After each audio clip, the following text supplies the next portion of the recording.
Hi, I'm Not So Mac Daddy. Raven's Drop is shot in front of a live studio audience. What is up, everybody? Welcome to the first ever American Ravens Drop D&D session. I am your DM, That's So Mac Daddy, and welcome in, everybody. We are going to be doing some fun stuff today, guys. We definitely are, all right? Today is going to be the first day that we are going to be co-streaming a D&D session, so if you guys are following along on IdolGarden's, Lily's Bubbles, or NuffinMuffin stream, you will be able to hang out and check us out.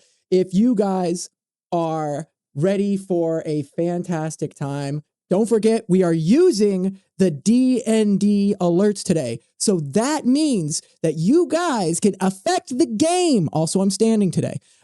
You guys can use your channel points to redeem in-game effects. You can either give them advantage on the next roll. You guys can give them +2. You guys can give me advantage on a roll, or you can name an NPC after yourself. All right, so get in there, okay, everybody? Testing, 1, 2, 3, testing, 1, 2, 3. All right, there we go. Sorry about that, guys. Guys, we're going to be introducing you to some fantastic people, all right? These people are very special to me. They are people that I've been streaming with, that I've known on Twitch, so I know they're really good folks. I'm going to introduce you to some good people, and I'm going to give them a little shout out here for a little bit. Guys, if you aren't following IdolGarden, if you aren't following, well, I don't have any mods in chat, so I'm going to do this all like by myself. If you aren't following IdolGarden, if you aren't following Lily, oh my goodness, guys, I'm such a boomer. I should have done this sooner. If you're not following, why is it? If you're not following Lily's Bubbles, why aren't you doing the thing? Guys, I can't do this. I can't do this right now. Guys, I'm just going to bring in the folks, all right? We're going to head on over to our good friends. Yo, hey, Goose Papa, get the wizard time out of the way. I already did. I kind of already got the wizard time out of the way. We are going to go check out these streamers. We're going to go check out our friends. All right, guys, check out this awesome and insane overlay. And we're going to jump in. Hi, guys. Hello. Guys, I want to introduce you. What up? I want to introduce you guys in order. We're gonna do a little like who they are, you know, meet the team kind of thing. We're gonna start up with Callie Sharp. Callie, tell the folks who you are. Oh my gosh. Hello. Hi. I am trying to switch screens. Hold on. Oh, here we go. Okay. Hi. Welcome in, everyone. My name is Callie Sharp. There we go. I am a bard. Sorry, my OBS is like flaking out on me. Not now, OBS, please. Okay, there we go. Hi, my name is Callie Sharp. I am a bard. I am a kind of free-spirited, go with the flow. I love making jokes. I love making friends. But I will give you the attitude back to you that you give to me. So watch out. Yeah. Um, that's me. I'm also coming from a family of barbarians, and I left because music isn't really accepted there. So now I'm making my way downtown. All right, they may be walking fast, but right now they're definitely not. Not since the last time we saw them. Evrek Sendrovo, tell us who you are, bud. How you doing? My name is Evrek. I'm a wood elf rogue, an orphan. Yeah, I've been here in the slums all my life, trying to make a little bit of coin here and there. And for the rest of that, I guess you'll just have to find out. All right. Dee Montgomery, tell the people who you are. Salutations, everyone. My name is Dee Montgomery. I come from a. I hear the Chiba music playing. I'll switch it.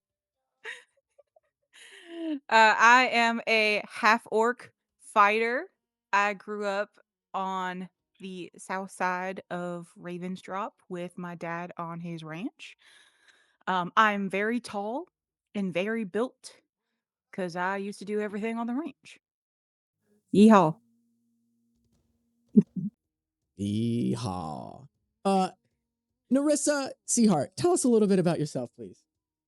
My name's Nerissa Seaheart. I am a little self-centered.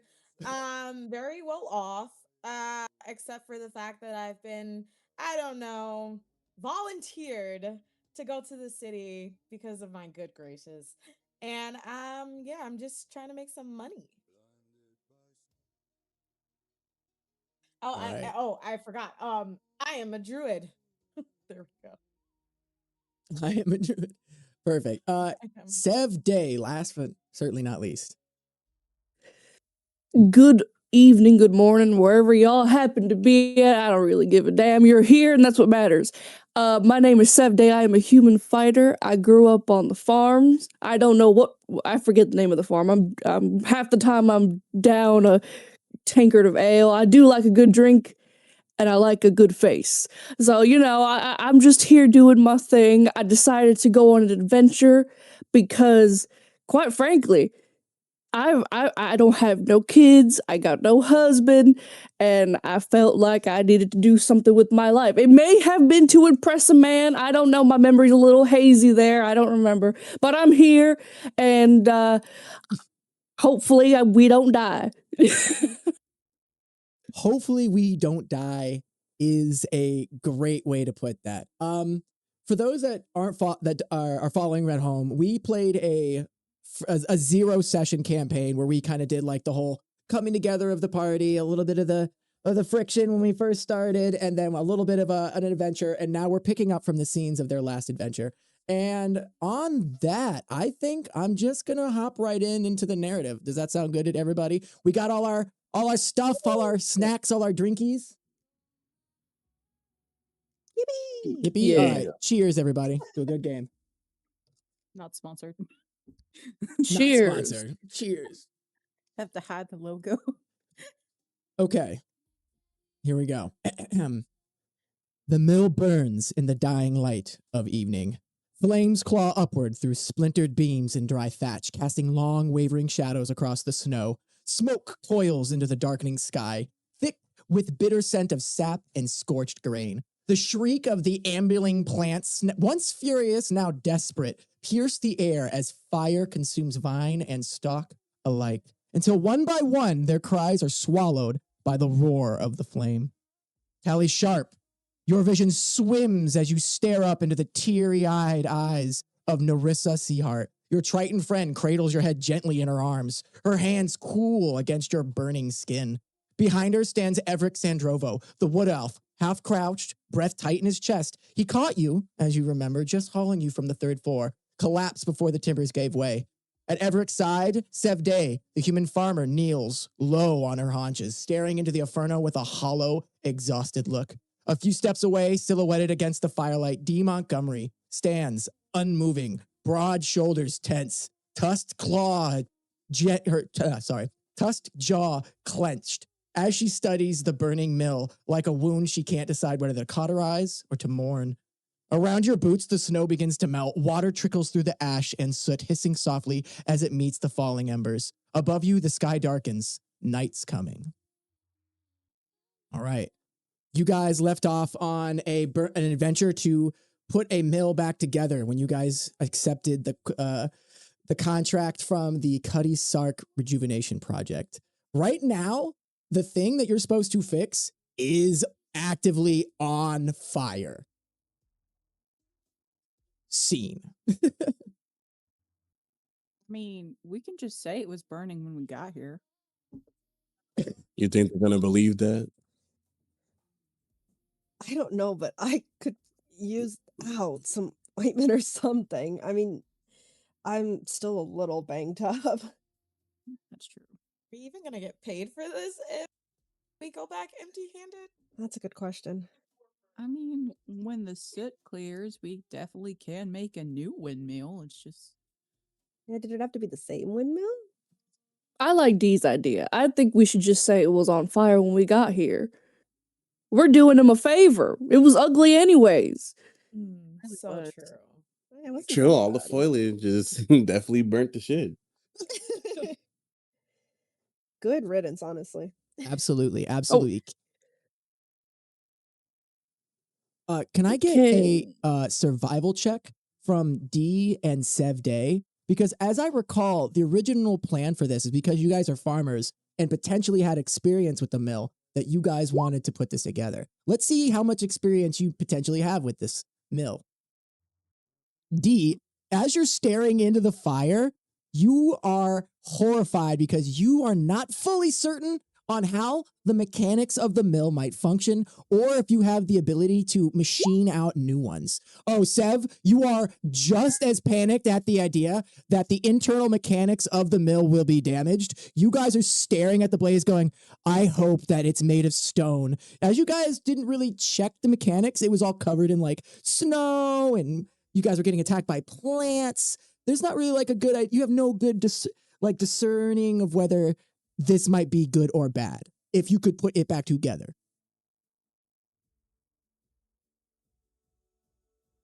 Well, shit.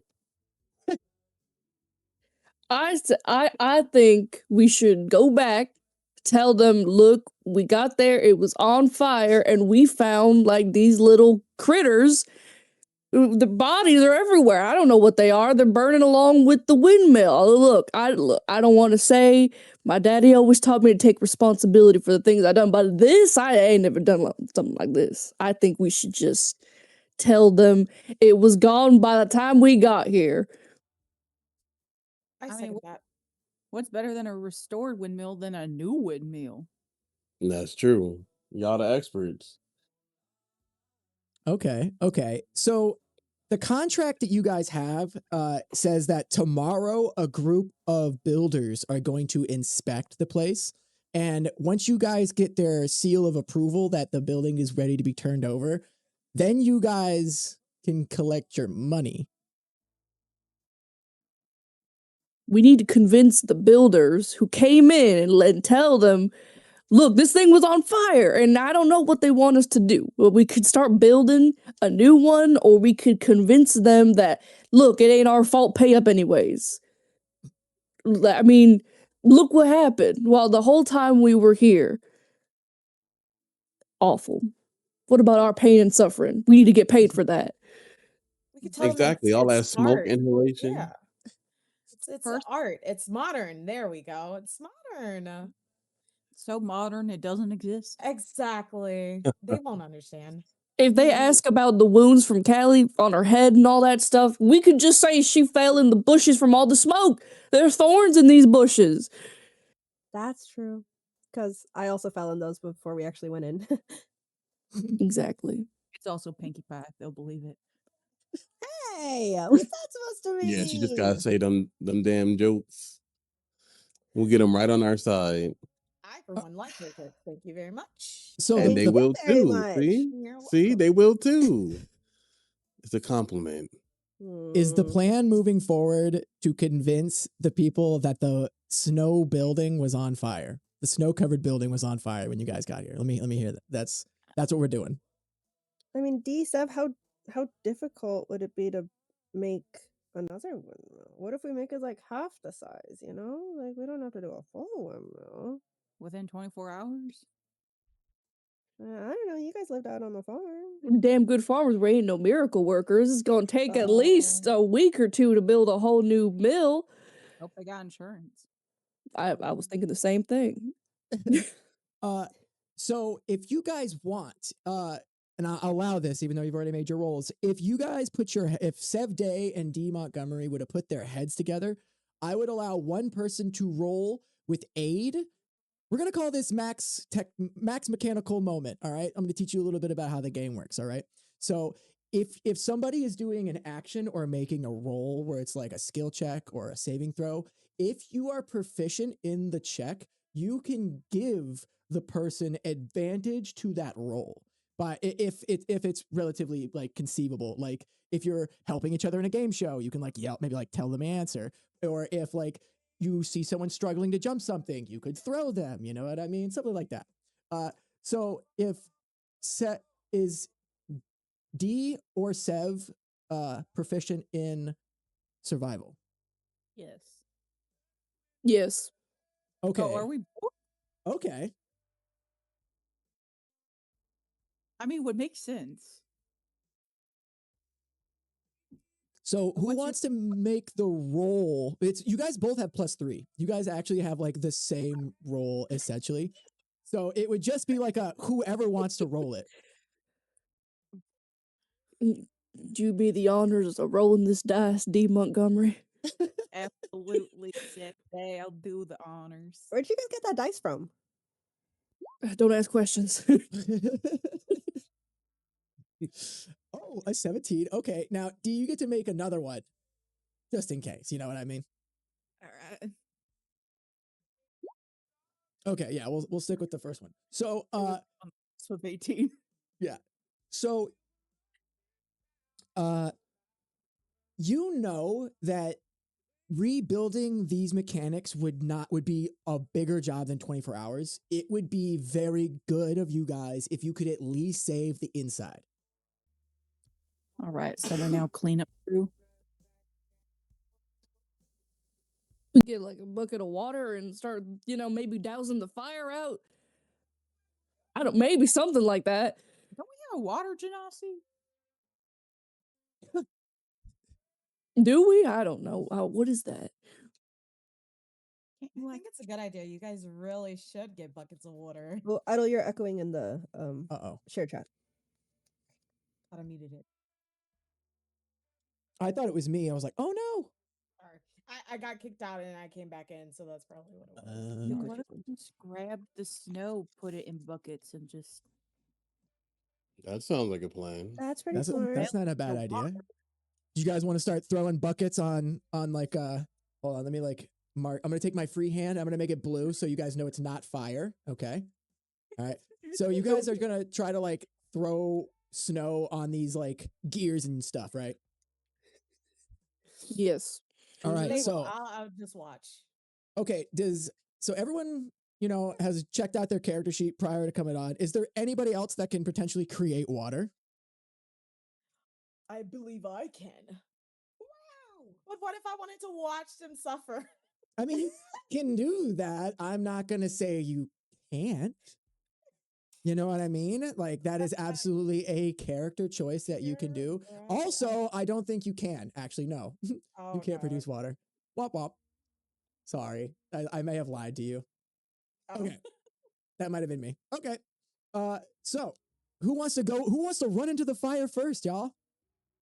I'll do it. I got confidence right now for some reason. I think that fight really hyped me up. I believe right. you. What do you do? What do you do? Wait, do we have buckets around us? I need to look around. Look around. For a do a bucket. perception check. Oh, goddamn.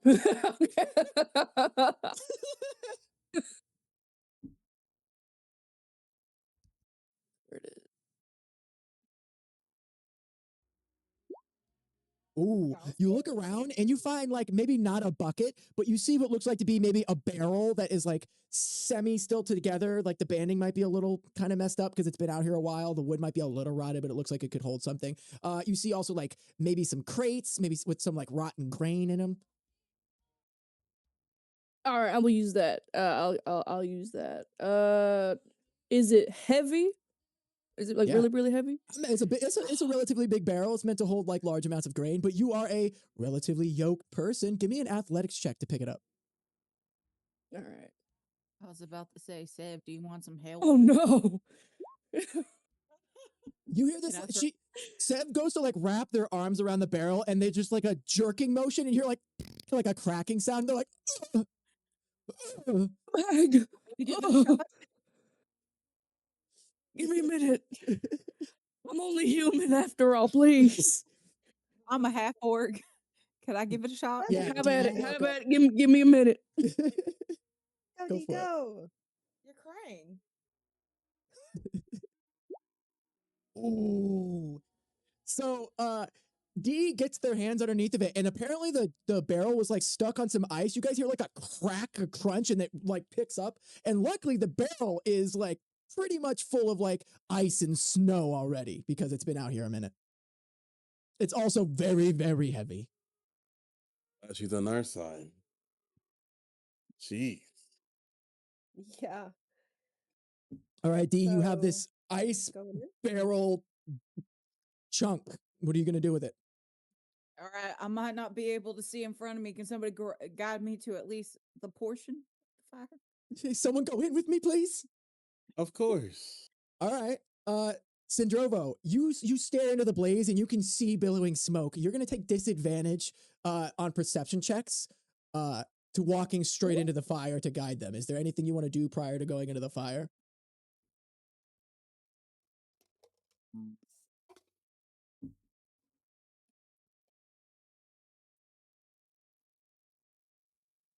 Mm, think everybody's do I have a cloth I can dampen? You have a over my red mouth? bandana around your arm. Okay, yeah. I think I'll use that. Cover my Okay. mouth. Okay, you just like you see him take out a red bandana that looks like really old, raggedy, maybe not very clean. He wraps it around in his nose, maybe takes a little snow to get it wet, puts it over, he goes, all right, let's do this. All right. So you begin to lead Dee Montgomery into the fire, all right? And this is what the fire was when you guys were outside to begin with. However, the fire has begun to spread. Uh-oh. So now it's taken up more of this backside, and it has started to like encompass these barrels that you guys didn't know it was full of, and it's starting to touch the mechanics of the bottom floor. You don't know how bad it is in the top floor yet, or the third floor. So there's 2 floors, and most of the flooring is destroyed.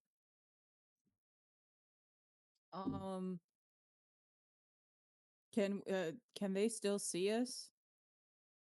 Like Who? those who are not following? If you go into the flame, they will lose sight of you guys. Okay, cool. Dee's gonna turn around and be like, y'all please start finding buckets and shove as much snow and ice in them as possible. We're gonna need to almost do a chain reaction getting this to calm down. Okay. Meanwhile, so- as you Yeah, imagine go if, ahead, like, Lily. as you've turned around, I'm like behind you holding just a handful of snow, like trying to help. And then you just say that, and I'm like, oh, I just dropped the snow. Appreciate the effort, Pinkie Pie.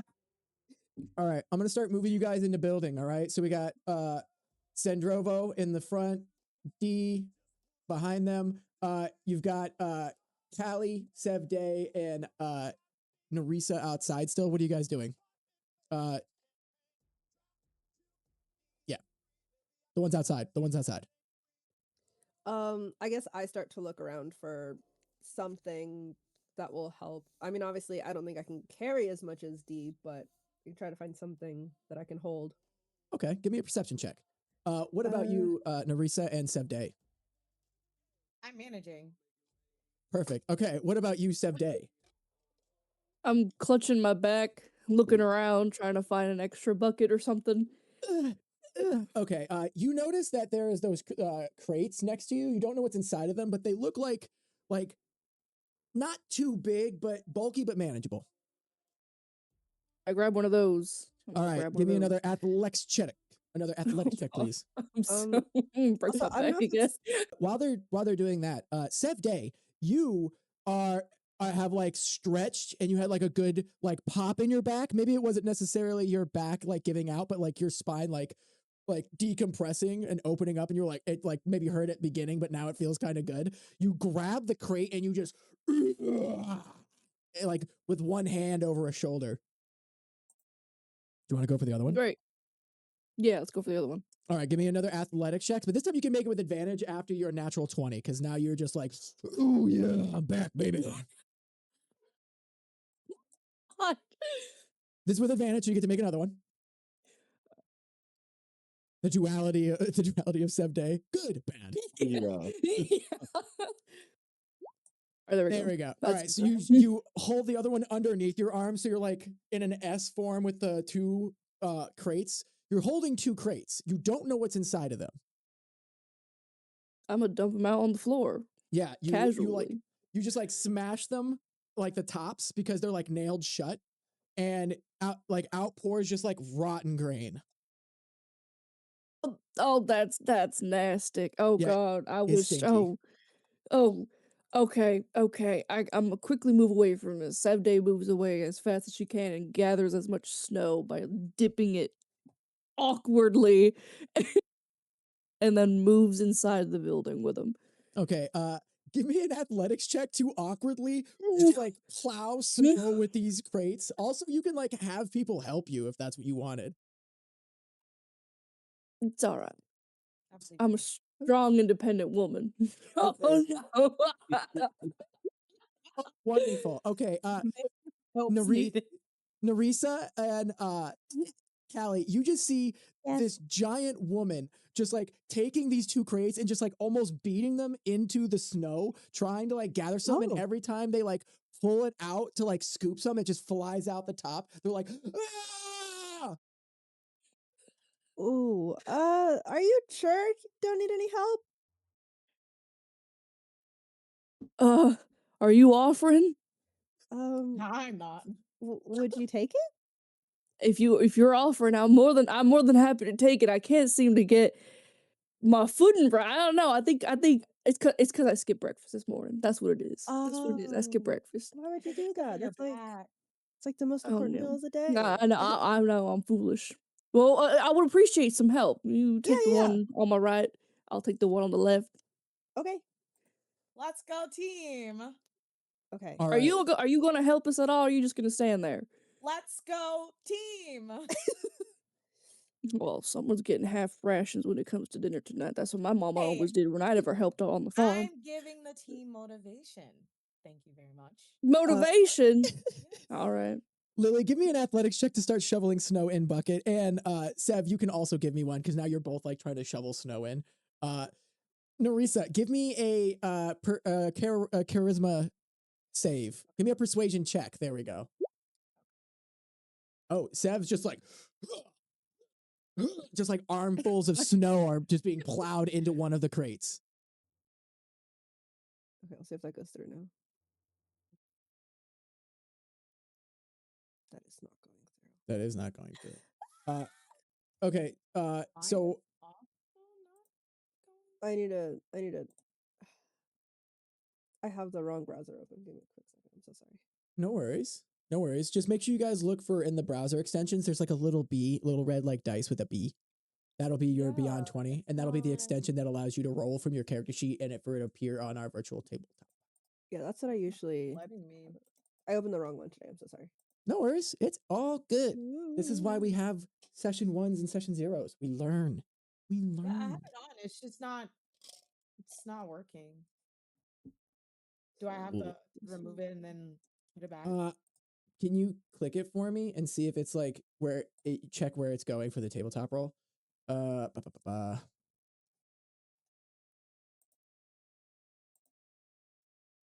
Wait, what? That's not what I wanted. Going into the thing, but oh, tabletop not found. Why? Okay, so you are not in roll 20. That's why. You got to come into roll 20. And then I it'll am. find that oh, interesting. Is it because your web browsers are different for the roll 20 and the It worked last time. It did. It did. Interesting. I do not know. I do not know. Let me try doing it in Google maybe. Are you on did you use like Firefox last time or did you use Google Chrome last time? I used both of them. So I used for the skill check I used the Google, and then for the other one I used Firefox. Oh, I okay. don't know why it's not connecting it. Interesting. I have no idea. I've never had that problem. I'm so sorry. If you No, it's roll, okay. can you tell us the roll? Yeah. The first one was a 4. Oh, which one was that for? The perception check? Yeah. Okay, yeah. Persuasion. Yeah. Oh, for the persuasion. Okay, yeah. You're trying to tell them like, yeah, I'm go team. That's basically what you give Sev when they were asking if you were gonna help. But then you see them like shoveling, and then Callie, what was your role for the athletics? My role was a. Can you do it scan so we can Yes, see if I it can do works? that. Yeah. For athletic, you said? Yeah. Oh, Nerissa, you're on there. You're on board. That's so weird. Interesting. We got it working though. Let's go. Yeah. Oh, but oof. Did Ooh, that but oof, yeah. work? And Callie's on the board. Yeah. Okay. All right. We're moving and grooving. Okay. All right. We're rocking and rolling now. Guys, you see, Callie, surprisingly, you are exhausted. You have been beaten up, but you are grabbing handfuls of snow and you are chucking them into the crate. And after like a few handfuls, you and Sev fill it up. Nerissa, you're just like, yeah, guys, you're really putting snow in crate. All right, we're gonna go to the inside now. D. Williams and Evrek. Evrek, or not? I said it again. D. Williams, Dee Montgomery. God, You really gotta work on that. Just call I'm me D. I'm just gonna say D. I'm not gonna do the full name. I'm just gonna say D. Everyone's getting nicknames in just a sec. I gotta name a NPC after somebody. Who needs an NPC named? Sniper Twan. You already have one. Oh, and this one. Okay, yeah, you're right. Okay, I'll figure that out. Inside of the windmill, you guys are covered in smoke. Evrek, the smoke is getting in your eyes, your nose, your mouth. You start to. I need you to give me a Constitution saving throw. Also, the same thing for D. Give me a Constitution saving throw. The smoke, it's heavy, it's thick, it's full of like this sweet acre of like sap, and also whatever that creature was that Sev ignited into a blaze has a very thick black acre coming off of it. It's got a weird smoke color.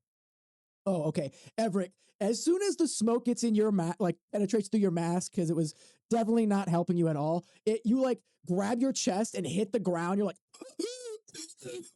you start coughing, your vision starts to blur as the smoke gets into your eyes. D, you are almost as bad as him, but you were able to maintain your grip on the barrel. You step over his torso and you're like, I got this. All right.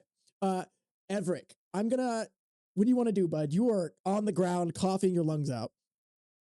I gotta get out of here, bro. We need to get out of here.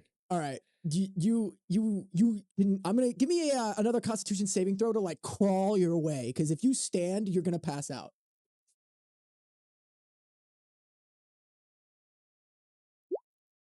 You start just like crawling your way, but the smoke, even at this level of like the ground, is still too hard. Your eyes begin to water. You begin to not be able to see. You can't look in front of you. Your nose begins to run. There's like slobber coming down your face. You're like, as you get right about here, you like hit your hand on something that's on fire, and you're like, you're gonna take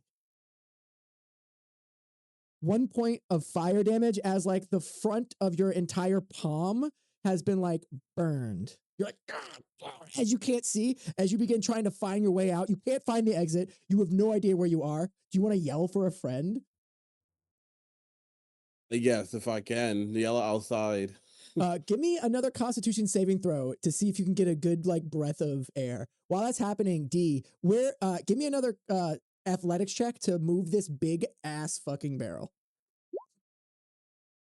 Evrek, you get like this strength from your like diaphragm, and you pull out as much effort as you can. You get as much air in your oxygen from your air in your oxygen, air in your lungs as you can, and you push from your diaphragm. Go ahead and yell out. Oh, I think it cut out. That's sad. So he yells out, everybody outside, give me a perception check. And as that's happening, D, you had the 20 athletics. You take the barrel and you were able to move it into this area where the blaze is starting to like form at this point right here. Can I eat it? You just want to yeet? I want to yeet and get him out. You want to yeet and get him out. Okay, give me an athletics check with disadvantage because you are also like... So does I just rolled twice and take the lower? Yes.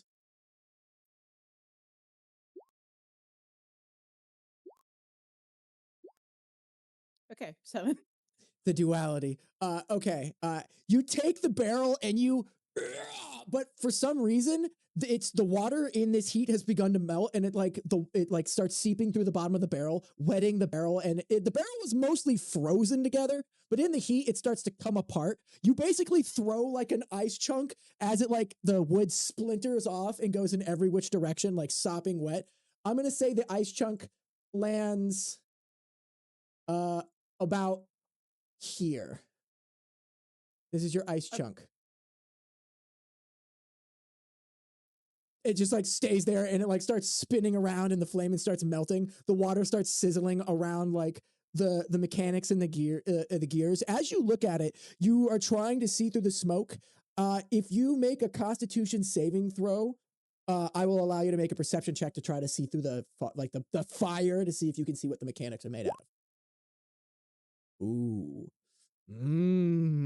Yes. Okay. You go, you open your eyes and stare into the heat, into the smoke, into the flame as hard as you can, just using as much of your fortitude as possible. Your eyes begin to steam and bubble. You're like, ugh. As you do, you can see that the gears are made out of ironwood. They are a particular type of wood that is known to be as strong as steel, and it has a higher I'm not trying to think combustion point, I guess, where it could potentially survive the blaze, but you do need to you need to do something. You got to help it, or it won't survive. Give me a dexterity saving throw, D, and everybody outside. So Nerissa got a natural one again, which is unfortunate. We got Sev getting an 18 and Callie getting 11. Callie, you're so occupied with throwing snow, and Nerissa, you're just like picking at your nails going, are we done here yet? All of a sudden, Sev, you hear, Oh Lord, what the hell was that? Is everyone okay? As you yell into the flame, there's a gout of flame that comes out the door of the mill, and as that happens, you see Dee holding Evrek Sendrovo launch out of the exit. Dee, I'm gonna need you to make me Evrek, I need you to make me another Constitution saving throw, because you're still breathing in the smoke and the fumes even though they're carrying you. That's strong. Ooh. Evrek, I'm going to say, because you have failed 3 Constitution saving throws against the smoke in a row, that you are suffering from smoke inhalation, and you are going to fall unconscious. Oh my God. He is just you pull him out of the fire, you lay him down on the ground. As you look, he's just slumped. You do not know. Is he dead? Is he sleeping?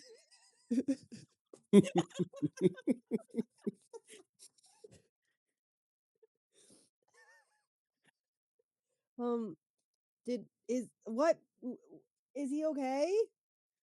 Does he look okay? Someone do something while I put this fire out. This is the quietest he's been. This way. Can we? I mean, that's true. But is he going to be okay? Can we wake him up? He'll probably be fine. Are you fine? Everyone, Yeah, give me are you? medicine checks on Evrek and Dee, please. Even Evrek and Dee? I mean, Evrek and Dee, not necessarily, because they're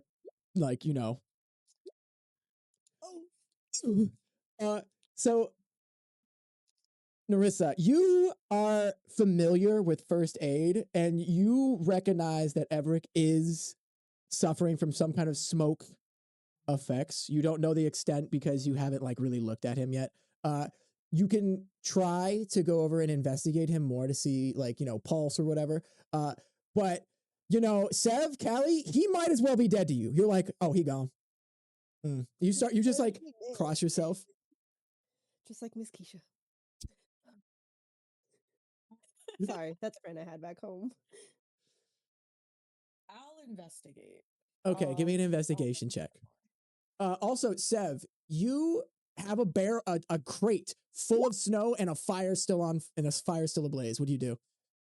I'm gonna go in there carefully and try to put out this fire as much as I can. At least get the wood wet so it won't burn as fast. Okay.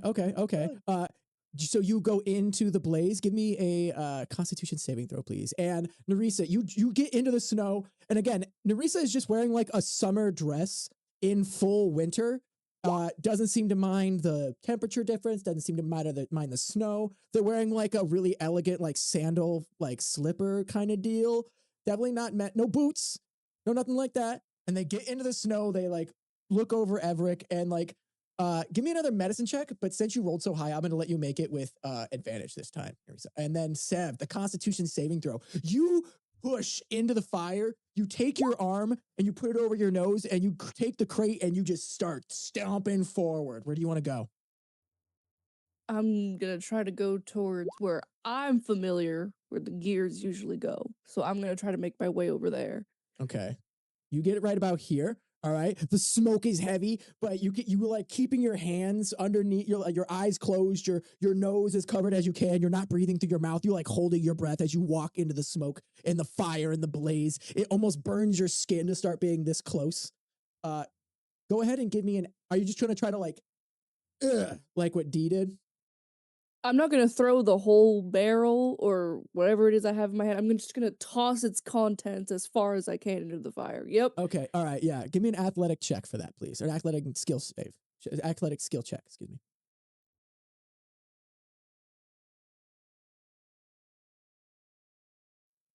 Nerissa, with your medicine check, you know that he just needs some oxygen and some time outside, and he may or may not recover.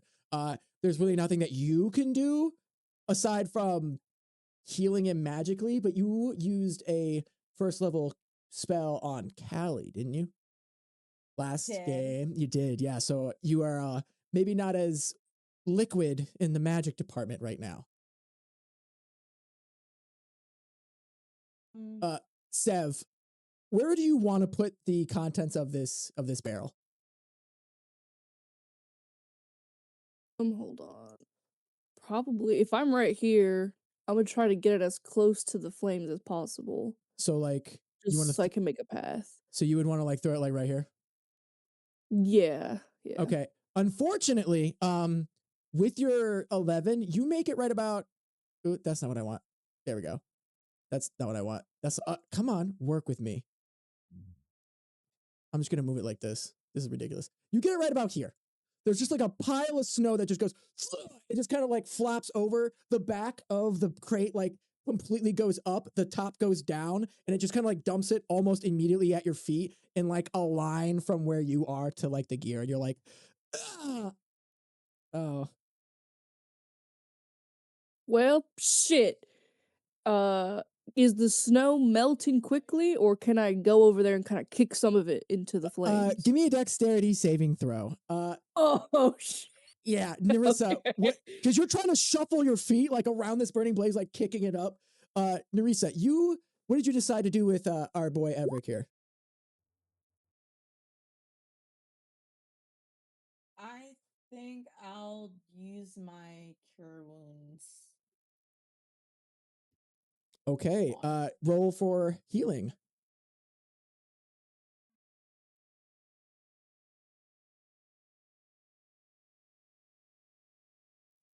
So it should be, yeah, there we go, boom. 3 HP. Okay, so Evrek Sendrovo, all right, hold on. Nerissa, how do you want to cure wounds? So you have to put your hands on this person. How do you want to do that? How does your magic look in this? Probably put my hand on his chest where his lungs are. Okay. All right. So as you put your hand on his chest, this like blue light emanates out from like your hands. You can see it like go into his like nervous system. It penetrates deep into his lungs and his eyes snap open. Evrek, you have 3 HP. I can change that right now. He's alive. He's alive. I thought it. Whoa. I'm like a god now. Welcome back. Thank you. I appreciate it.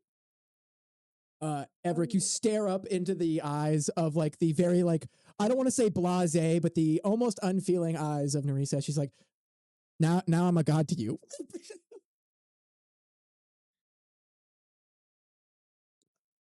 I owe you one. I'll accept it. Sev Day, you're inside and you are trying to kick the snow into the fire. It's not going well. You end up like hitting your toe several times. You're like, God, oh, same shit day after day. And Dee, as this is happening, give me a Constitution saving throw to get a full lung of like good, clean air, relatively good, clean air. Oh yeah, your breath is back. You are. You see another crate in front of you, not full of snow, but snow around and people ample ready to do it. Sev, you have failed in this endeavor. As you're like kicking it and you're stubbing your toes, the snow has melted and it's just like water on the floor now. Damn it! All right, well now I gotta get more snow. All right, just grumbling and I try to collect myself and carefully maneuver my way out of the mill. You be trying to carefully move your way out of the mill. Give me a Constitution saving throw. Dee, what are you doing on the outside? I'm more on the lines of it's not worth it anymore. It's just gonna burn. The group that we have, there's no way unless every one of us was in able-bodied conditions to each have like a bucket to eliminate any bad smoke and stuff. I'm gonna go in and I'm gonna try to get Sev and Yeeter out. Okay. Sev, you are coming out, and as you like take a hand, you put it on the outside of the exit. Dee grabs your hand and pulls you out of the blaze. You guys, little cough here, but you seem like you held your breath very well. I was mighty kind of you, but careful. My wrist. You pulled it real hard. I swear I almost felt it come out of its socket. I was fine, but I appreciate the help. I'm sorry. I'm sorry. I'm losing my temper. I'm only mad because I stubbed my toe at least 20 times in there. I'm real frustrated, you know. I try to save this mill and nothing's going right. It's not Is he worth alive? it. Is he dead or is he alive? He's Yeah. fine. He's back. I'm He's here. back. Oh my Oh, god. okay, good. Oh, Surely what? over the thing. Anyway, this windmill, it could just do with a whole restart. It's not worth it. We don't have the hands and we don't have the speed to get it down. Well, nor do we have the supplies nor the money to get it fixed in the first place. I don't know what we're gonna do. How are we gonna convince them that we can rebuild this thing? They give us the supplies so we can rebuild it. Well, wait, Oh. don't they have builders coming in like 24 hours for this anyways to help us? No, Supposedly. inspect. I think that's what it was. But technically, it's their fault that we're here, and they knew that we would possibly die. So I say that we blackmail them. I mean, whoa. Okay. I don't think we have to jump to that just yet, maybe? No, wait, hold on. What do you have in mind? Well, I feel like we had to sign something because they knew we possibly wouldn't come back. They were never going to pay us. So I say that I don't know, make it worth their while. So We have no form of leverage here if you really think about it. We knew the risk. They made us sign this really long contract with our blood and spit and whatever else fluids we had in us. I have an idea. They don't know that this windmill was able to be fully restored anyways. What if we just tell them that unfortunately, like mites and stuff already have gone infested in the wood, and the only way to get rid of it was to burn it down to start anew? I think we should just tell them that it was already on fire by the time we got here. They knew it was a dangerous area.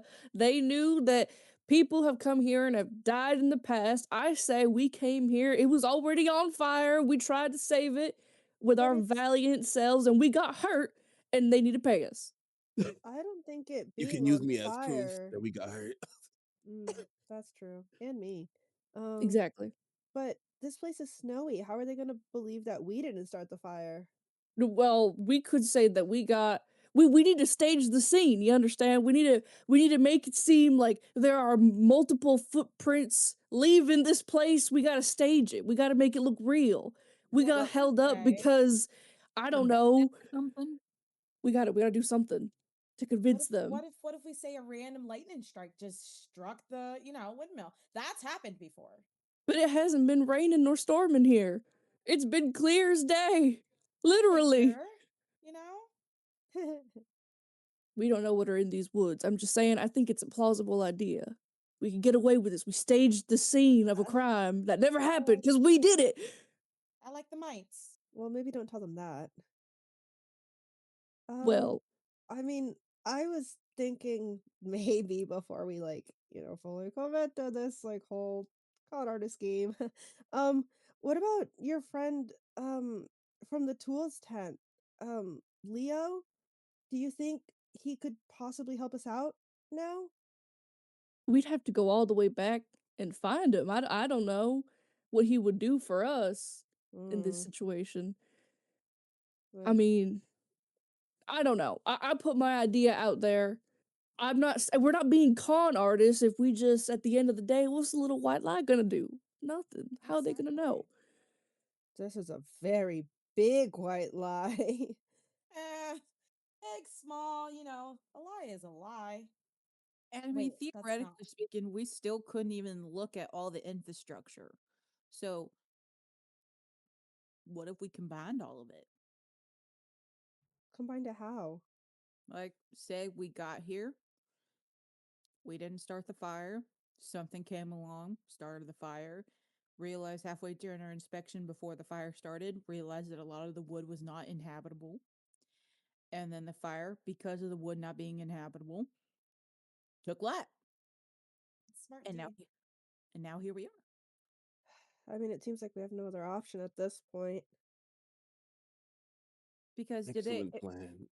if they had us sign a waiver for our death, either they've came out here already, knew what the task was at hand, and still offered to send people lesser than to fix it for them, or they just realized no one came back and therefore they had to send new people out. Should we move away from the windmill? It seems like Yeah, the we should I fire probably- is think the still fire spreading. is getting bigger. Yeah, I appreciate we had our conversation a little further. Everett, can you walk or I can try. okay? All right, Evrek, I want you to give me an athletics. Actually, give me a strength saving throw, and I want everybody else to try to find a place to get away from the fire and hunker down.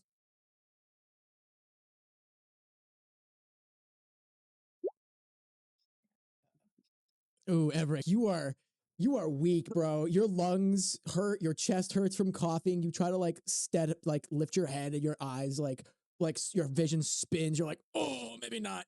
You're taking in really fast breaths. Can I just lift him? Yeah. You just grab him by his belt and lift him up by the waist. He just turns into a briefcase. He's like, ugh. I guess it's better than walking. I mean, you want a piggyback ride? You know Oh, what? that'd be cute. Sure. All right, you give me an athletics check, an athletics skill check, please.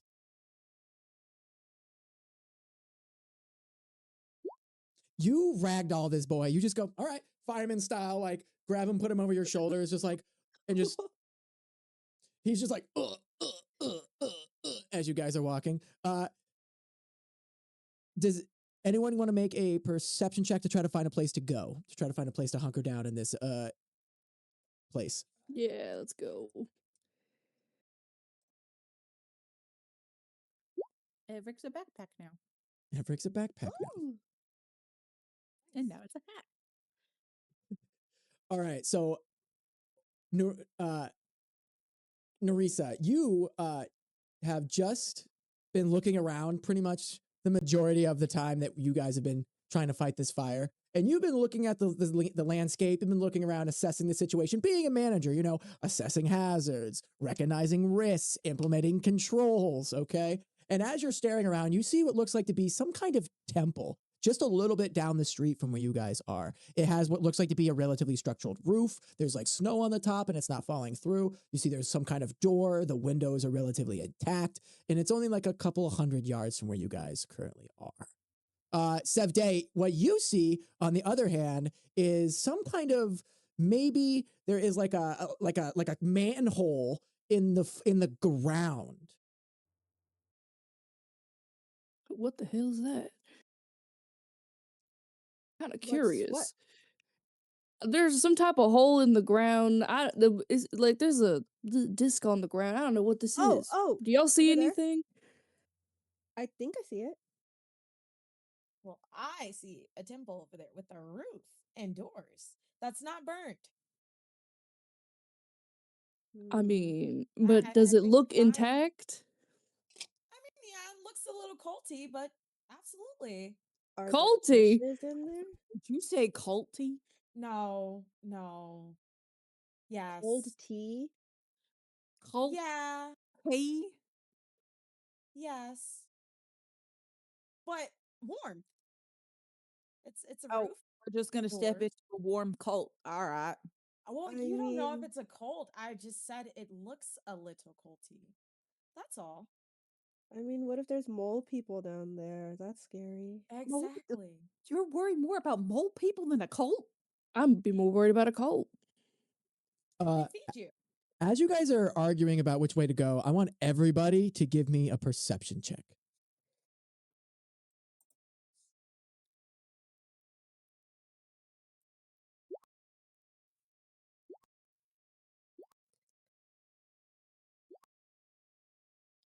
Word. Okay.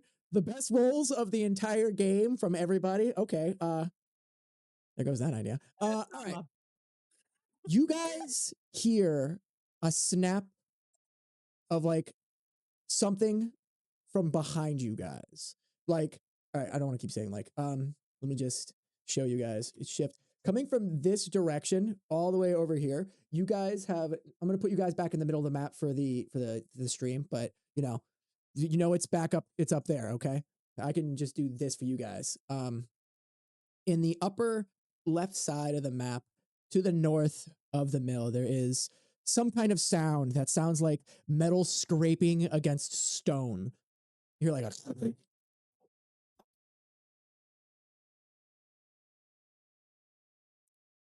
Well, my daddy used to always say, never look back. Just screw that. What is that? Did you guys hear that? Oh, I heard it all right. I have a human backpack on an elven backpack on right now. I'm not ability to look around and get ready for a fight. Sorry, Evrek. Okay. He's just I napping. think we should prepare ourselves. Callie, Prepare- you look Yeah. at your hand, and where that man shook your hand, there is like a rune, like glowing in your palm. Girl, what is that? I don't know. There was a guy who was talking to me earlier, and he said he liked my music, or uh, um, anyways, he shook my hand at the end of the conversation. It was really weird. He looked like a human, but his arm was like green and scaly, maybe? I don't quite remember. Damn, you really just choose the wrong strangers to talk to. Everyone, we get on guard now. I am not fighting whatever is making her hand glow. I mean, he just shook my hand. I didn't feel him like press anything into it. Why They're tracking us. tracking? Okay, enough arguing. What's closer? This hole in the ground or the temple? We need to go to whichever one's closer. Bueller? What are we doing? What's closer? I don't know. Oh God, what's closer? Which one's closer? Do you want to go in the hole or do you want to go in the temple? They're roughly the same distance, equidistance from each other. Oh I don't want to go no! in any holes. Is it dark down there? It's got Probably. It's gotta be dark. Well, I think that we should go to the temple. I mean, What if the my cult is hand, dark? what if what if whoever did this to my hand is part of that cult or that temple or something? Should we really What be if they're going part in of there? the hole? No one. Many Okay, people don't come outside. hold up. Where is everybody in the map? So I know everybody is outside, and Dee is currently holding Evrek, and Nerissa and Callie were around this area, and Sev was like pulled out of the building, right? Mhm. Okay, cool. Dee, with your 12 AC, all of a sudden you feel this immense sting in your arm. You're like, ah, ah. As you look behind, you see a short bolt sticking out of your tricep. You're going to take 2 points of damage, piercing damage, as it like sticks thoroughly into the meaty part of your tricep. You're like, ah. Your arm like drops from like supporting Evrek. I want you to make an athletics check if you want to still hold on to him. At the same time, Evrek, you see in the distance something coming at you. I want you to make a dexterity saving throw. Ooh, D, you drop Evrek. Evrek, I need you to make the dexterity saving throw with disadvantage. Sorry, Evrek.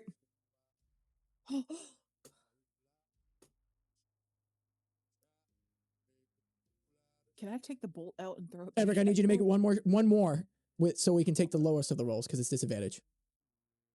But if it's a bolt, where they at? Oh, Evrek, as you drop to the ground, you can hear like a very familiar sound, and that's feathers flying through the air. You roll in the snow, just like as hard as you can, as a bolt like sticks right where your head would be. All right. Next, I want Callie. I want you to make a charisma saving throw.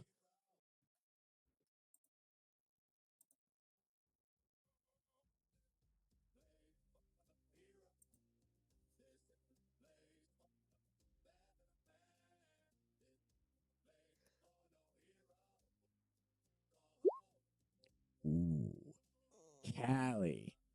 You hear a voice from behind you, and he goes, "Hey, remember me?"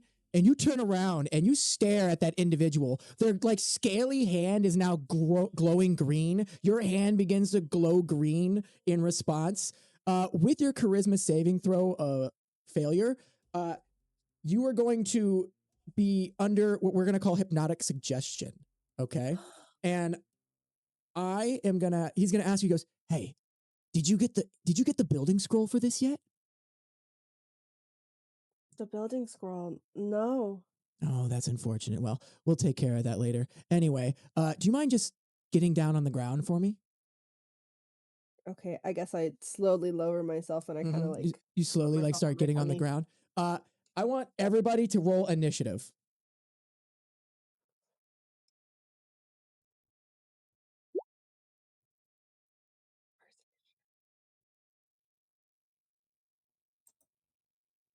Initiative should be like, so you see at the top of your character sheets, there would be like your stats. So like strength, dexterity, constitution.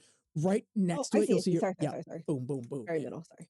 All right. Where's that initiative tracker? Why is it not selecting everybody else? I was about to say, I did not roll the highest. Why am I the first one?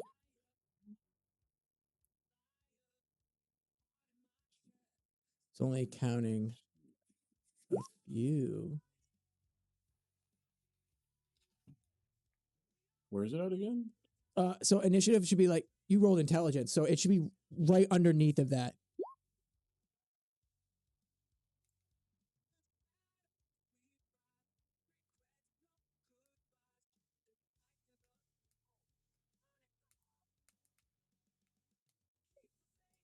Oh, right underneath INT. Yeah, so if you go to your character, you'll see initiative. Yeah, INT, like right next to your armor class, your walking speed, your proficiency. You should see like your strengths. Oh, I got you. Yeah, bet. Where's my notebook? For some reason, Roll20 isn't recognizing your guys' turn order, so it's not collecting the data for some reason. It's only recognized D. So I'm gonna write them down. Okay, so let's see. We got D's got 12. Actually, this will be easier. Who got between 20 and 15? Me. Who's Nerissa?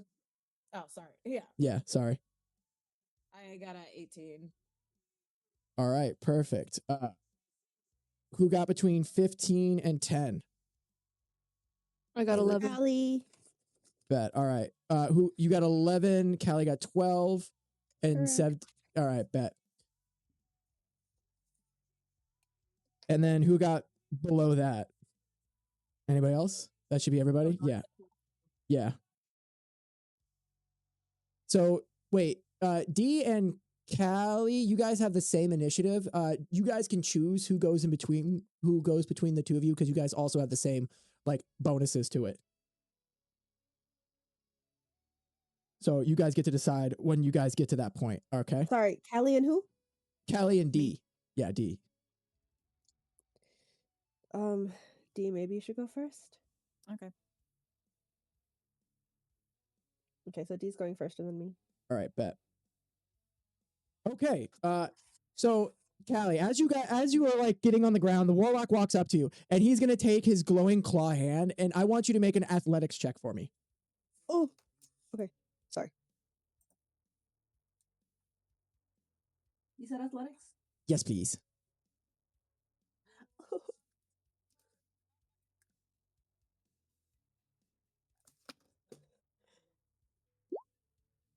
Praise the heavens. That's pretty good. He's going to try to grab at your clothing and pick you up, but as he does, you break from hypnotic control. You grab his hands and you pry the scaly, clawed hands away. Your mama did not raise no non-barbarian. You're surprisingly strong and like competent in fighting, maybe perhaps being raised by barbarians, and you just like scream in its face and pull its hand away. He just goes, what?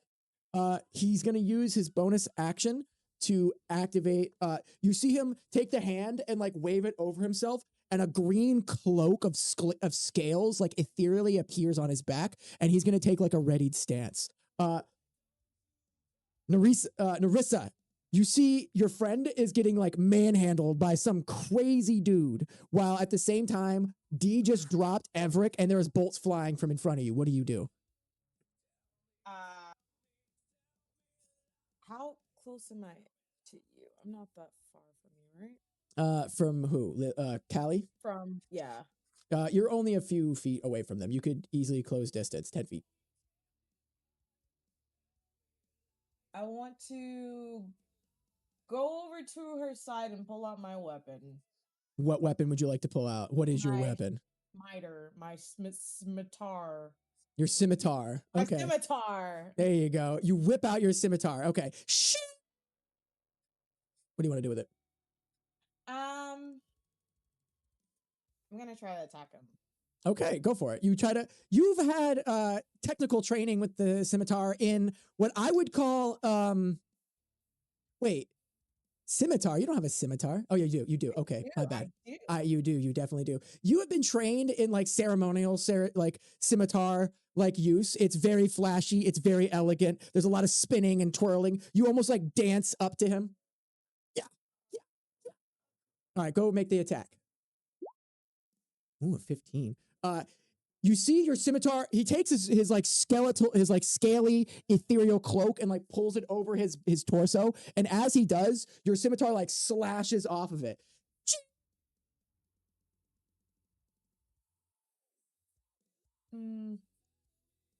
So basically it doesn't really do damage to him because of the cloak. You didn't, yeah, basically. You have deduced that as a character, yes.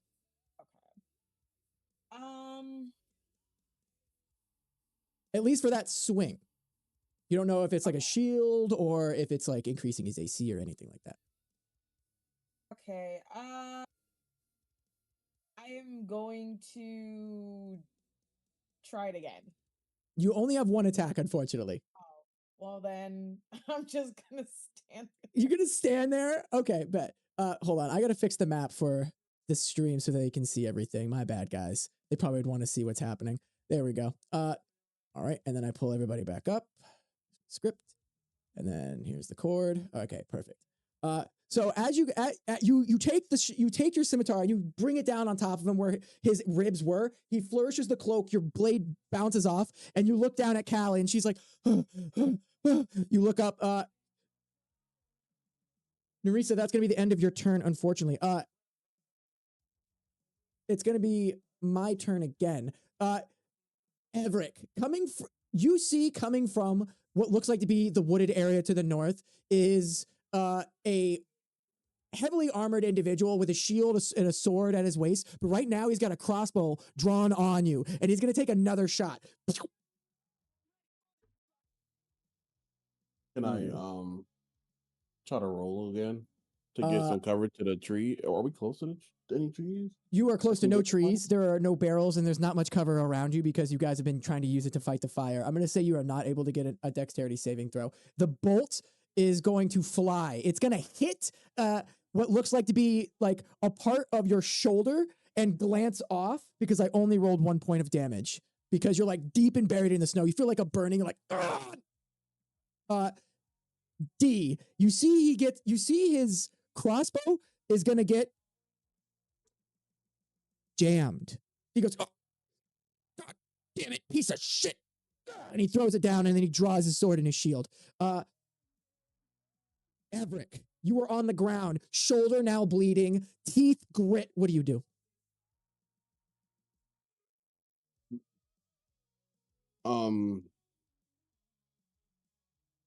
Does D have a weapon? I do. Oh, yeah. Okay, so I don't have to. Don't you worry. Don't you worry about D.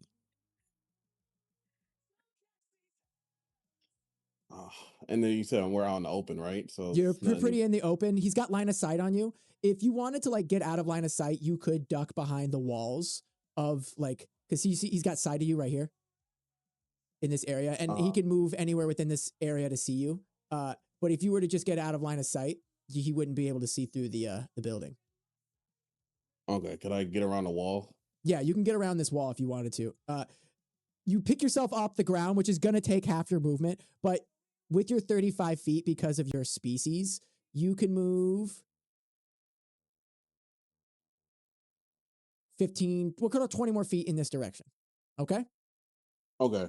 All right, bet. So you're able to, you make your way over here, but as you do, you make eye contact with a man with a glowing scaled green cape and a glowing scaled green hand, and he's holding what looks like to be some kind of long sword in his other one. You see Nerissa's got a scimitar drawn. You don't even know where that came from. She's in a dress. And then you see Callie's on the ground, like looking up, like grabbing, like her clothes are really ruffled. Her pink hand spun like cloak is messed up. What do you do?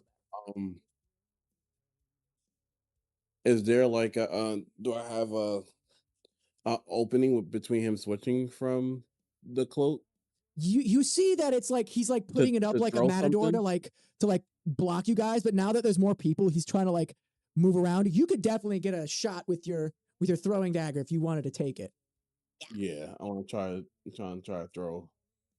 Okay, bet. Go ahead and give me a dagger throw. So if you go to your character sheet, you should see dagger. You can just click that because it just functions the sim as if you were going to like stab or poke as you are throwing it. Okay.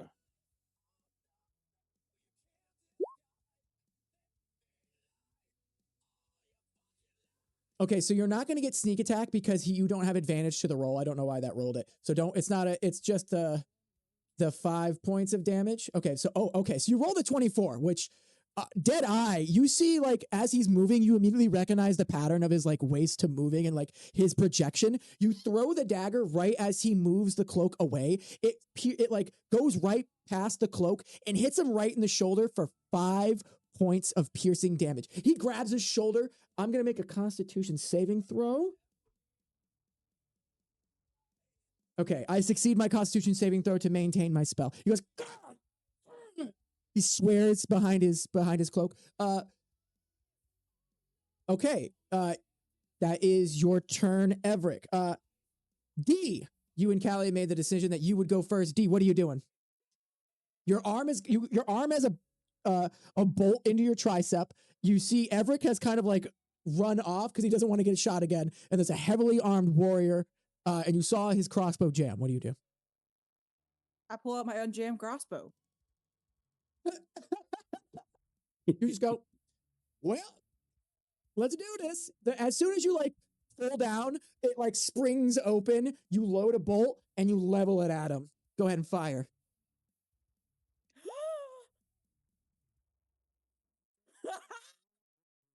Yes, Yo.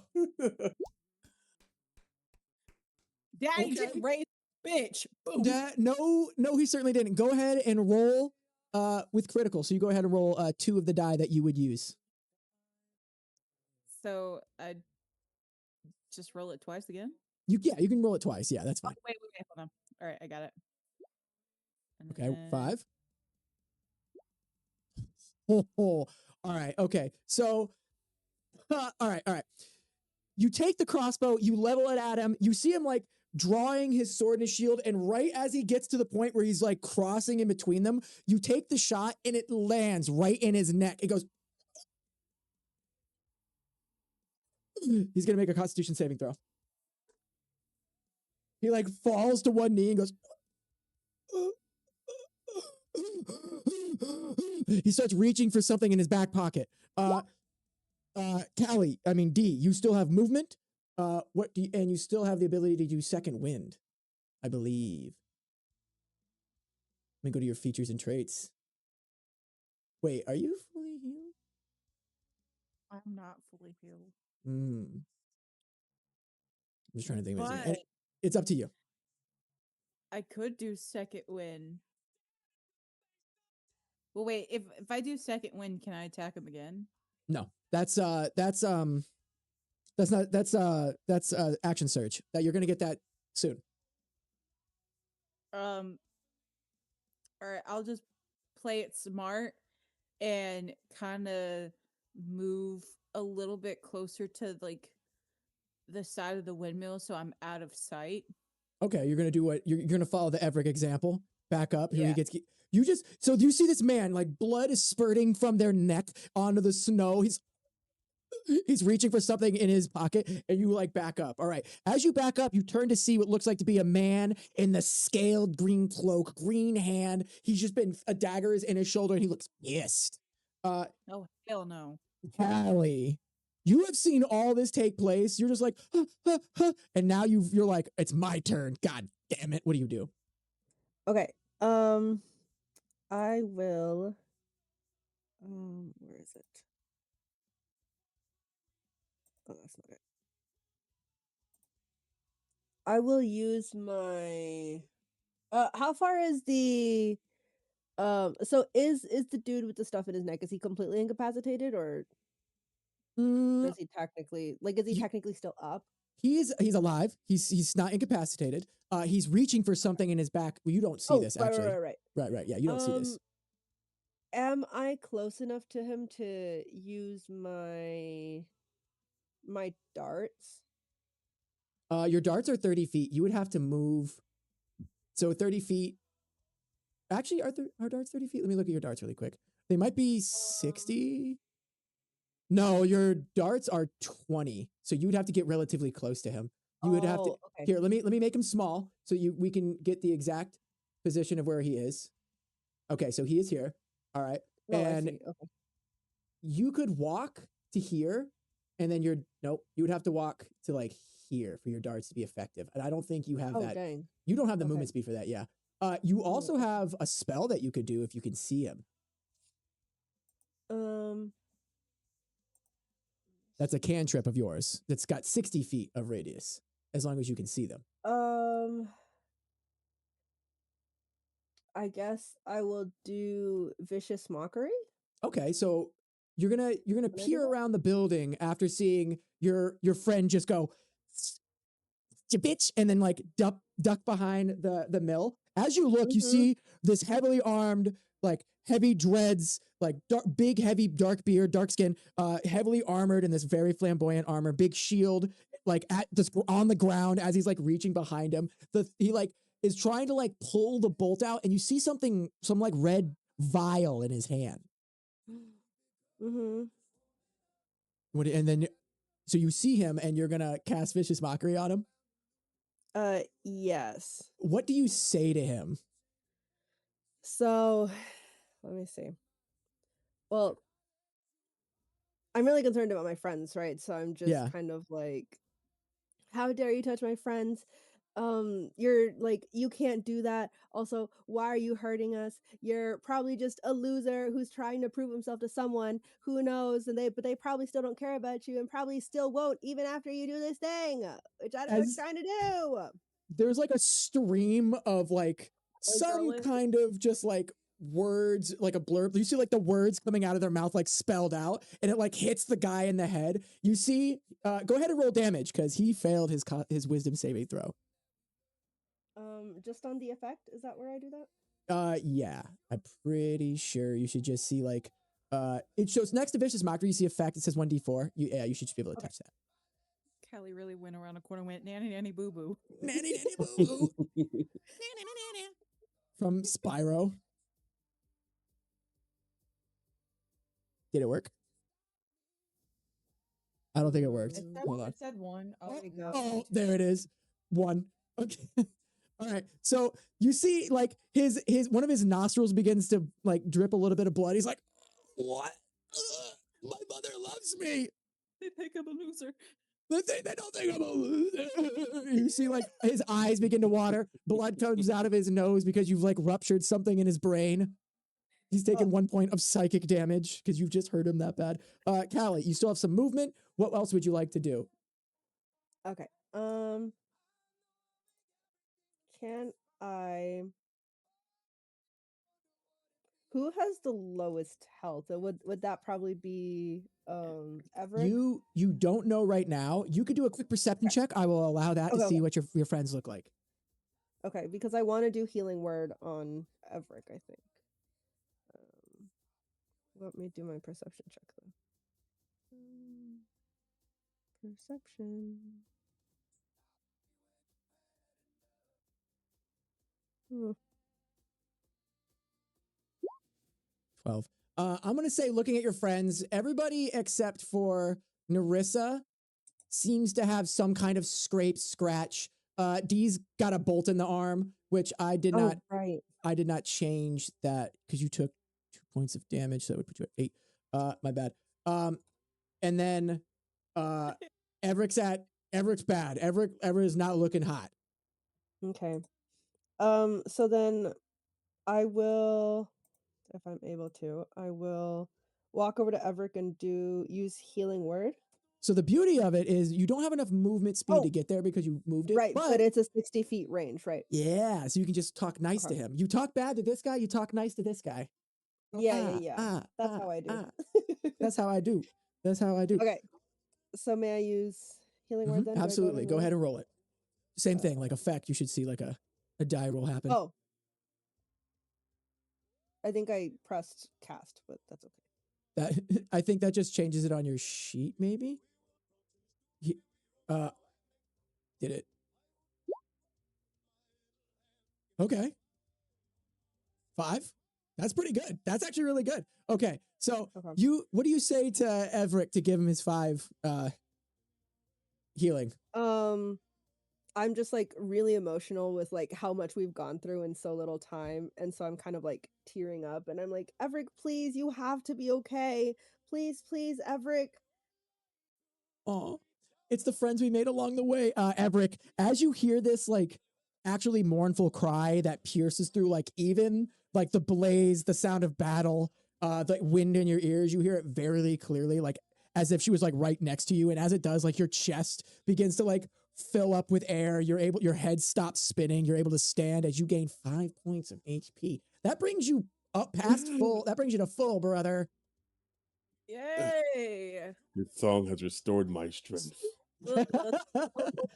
All right. The last person, and certainly not least Sev. All this is happening around you. You're just like, what's going on? And you turn and you like peer around the building. You see a man that's bleeding from multiple areas around the top of his face and neck. And you turn around and you see this man glowing and hurting your friends. What do you do? I knew we should have gone underground. I'm gonna look at him. I'm gonna look at the guy with the scaly hand, and I'm trying to gauge on how big he is. Question: is the exterior of the mill completely on fire? I'm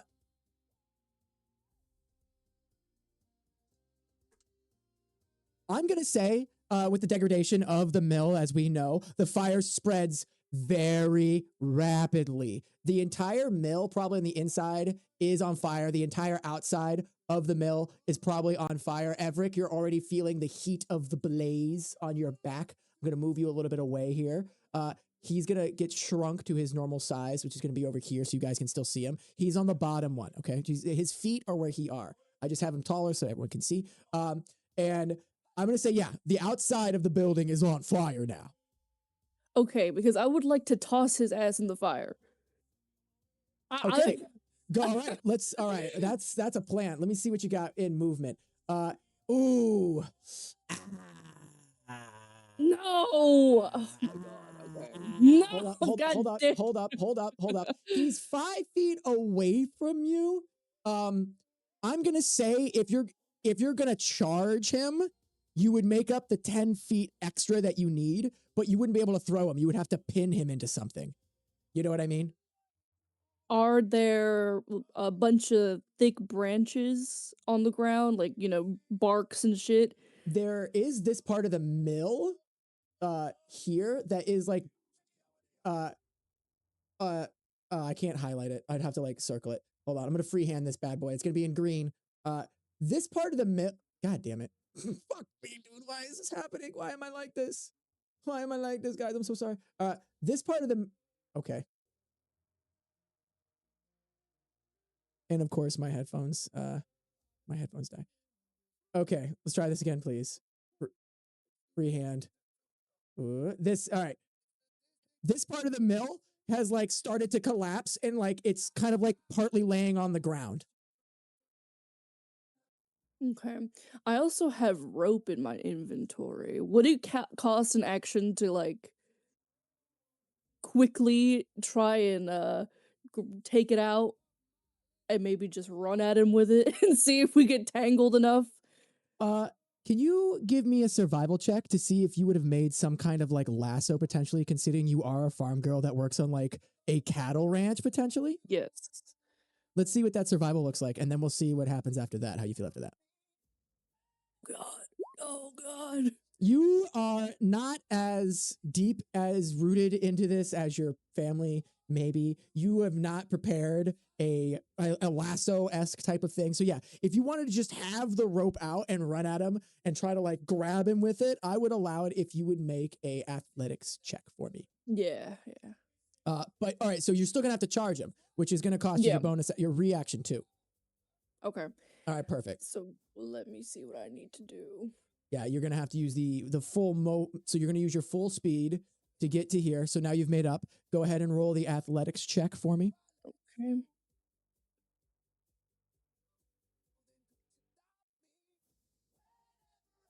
For the love of God. Oh, fuck.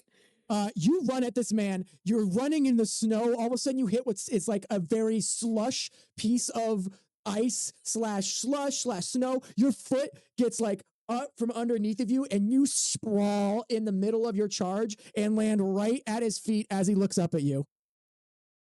Howdy. I will still allow you to make an attack roll either with an unarmed strike, or you can still try to grab him by the feet. I'm gonna grab his ass. I'm gonna grab him by the ankle. All right, we're absconding with the rope. Rope idea gone. Grab him with the wrist. Go ahead and give me another athletics check. Oh.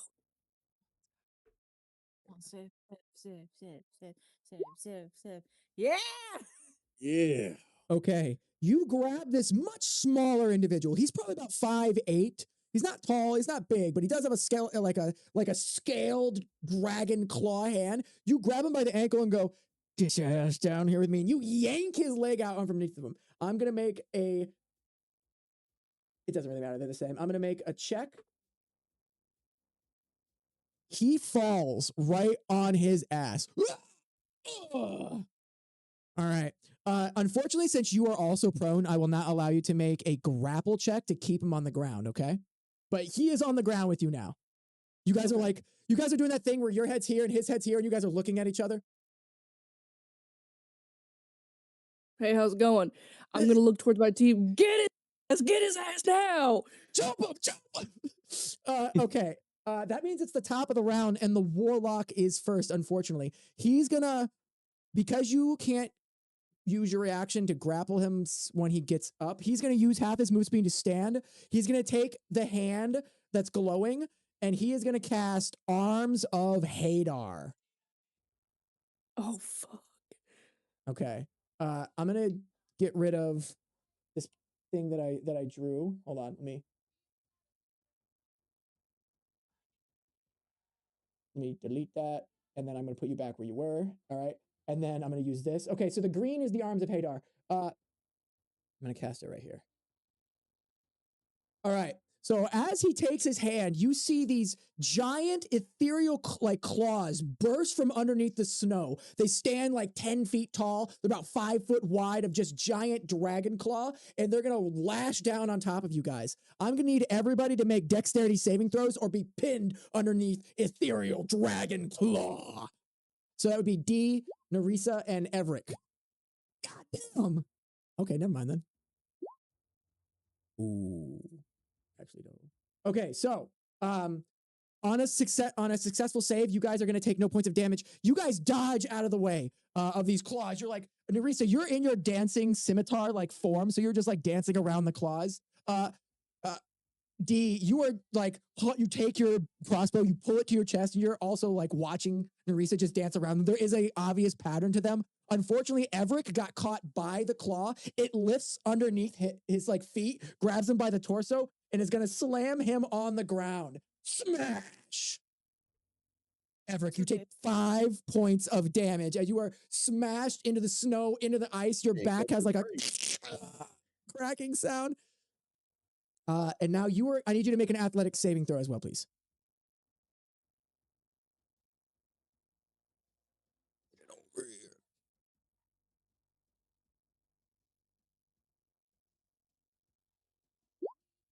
Oof. You are pinned to the ground by the hand. It makes like a cage around you and like sinks into the snow and ice around you. Like you're like pulling away from you, like, and it's got you like by the torso. The claws are like above your shoulder, around your waist, and like one is definitely like in your stomach. You're like, oh God. Okay, the warlock is going to use the rest of his movement to get around the building. Yeah, that's all he's got left. Sev Day, because he's leaving your threat zone, however, you are prone, I will allow you to try to make an attack like opportunity with disadvantage, though. Does that sound fair? All right. Yeah. Perfect. With unarmed or you have no weapons in your hand. yeah, so unarmed. Yeah, you're strike. just like Okay. yeah. All right, I'll roll twice. There's one. Give me a second. This is being really weird. Ooh, there we go. Okay, one. Let's go. Let's pog. Okay. Being no stranger to the throwing hands, even from a non-advantageous position, you are ready. Well, how do you want to grab him? So his back is towards me, right? But I'm on the ground. Yeah, so he's turning away from you. You see like his ankle. I see his ankle. Yeah. Well, I know that a lot of people have a weakness in their heels, their Achilles heel, if you will. I'm going to simply punch the back of his heel as hard as I can in that position. Okay, you like roll over in your stomach, and with that, your left hand comes up and hits him right in the boot where like his ankle is. Because you're like aiming specifically at that point, he goes, he like drops down to one knee, and I'm going to take away the rest of his movement for that turn. Okay. Damn, Nerissa, you are up. You got your scimitar. You're still in the arms of Hadar, so you have to get out.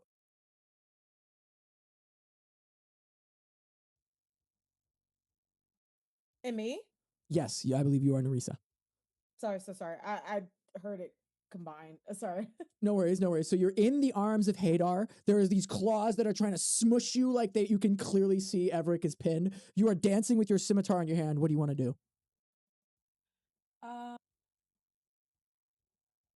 I am going to use my movement to get out of it. Okay. Which direction would you like to go? Left or right? Or do you want to go past D? You had a natural 20 save. I will allow you to move in any direction that you want freely. Right.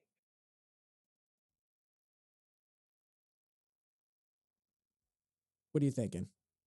Oh, sorry, did not come. Right. I'll move right. Right? Okay, perfect. So you move right towards your friend. How far do you want to go? You can move right up to this guy. You see she nailed him right in the heel. He's like, oh. I want to move where Sev is and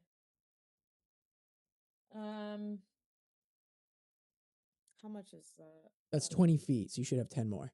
Okay. And she's holding him. Yeah, she's kind of like, no, she just punched him. She just fisted, just like, ah.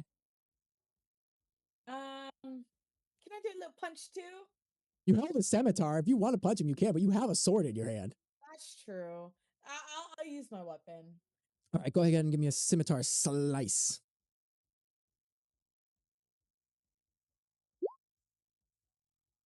Again, so Nerissa, you are like ceremonially trained with the scimitar, not necessarily like functionally trained. You take the scimitar, and as you bring it down to like slash at him, the scale cloak of green like instinctually like comes in front of where his back would be, and it punches the scimitar out of your hand. Your scimitar flies into an open window, enters into the flame, and is gone from sight.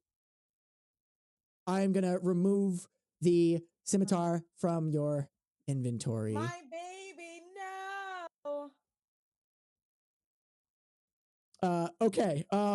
You still have 10 more feet of movement. I don't think you have any bonus actions. Oh, you could cast Shillelagh on any piece of wood around you and make a shillelagh if you would like. That is true.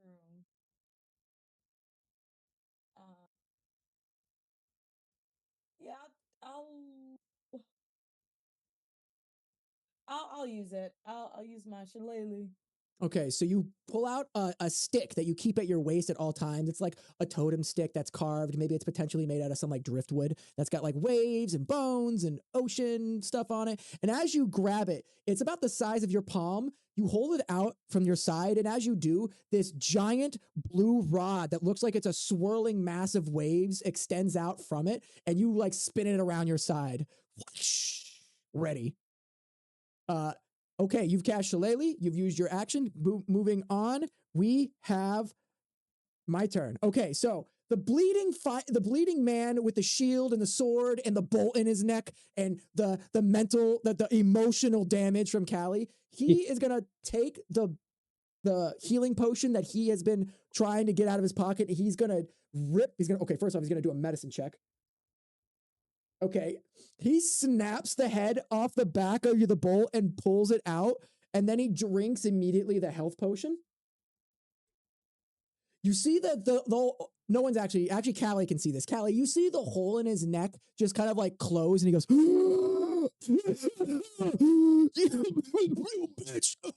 and he's gonna get up with his weapons, and he is going to. Let me do some measurements. Ooh. Okay. He is going to use the half of his movement that he has to step here.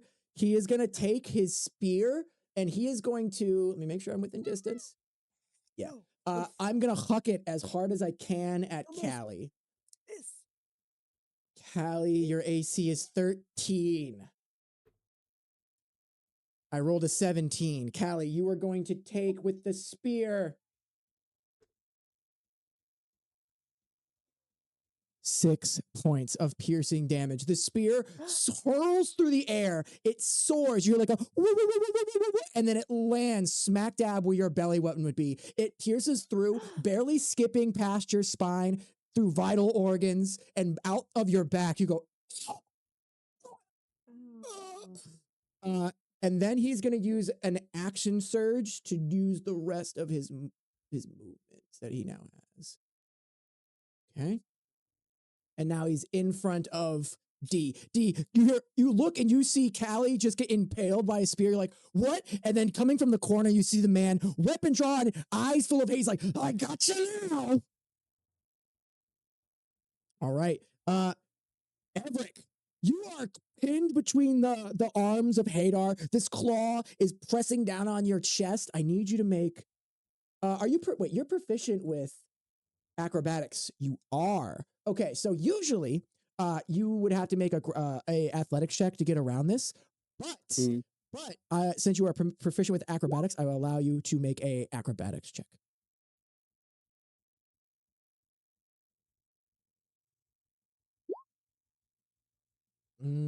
14. Unfortunately, you are still pinned under the arms of Hadar. You cannot move. Your movement is 0, and you are prone for your majority of your turn. But you can still potentially throw a dagger at disadvantage. Or if you have anything in your inventory, you could throw that. But you're kind of stuck, my dude. Unfortunately. Even though I'm pinned, is my arms and stuff are like free, kind of? Can I still use a bow? You could not a bow, because you would have to like pull it across your chest, and there's like an arm on your torso. So you would not be able to do that, but you could throw another dagger because you have like free arms if you would like. Okay. I guess I'll throw my dagger. All right, go ahead and throw your dagger. Throw that dagger. You're pinned under the arms of Hadar. You reach behind your shoulder where you keep an extra dagger just in case of a stupid situation like this. Where are you going to throw it?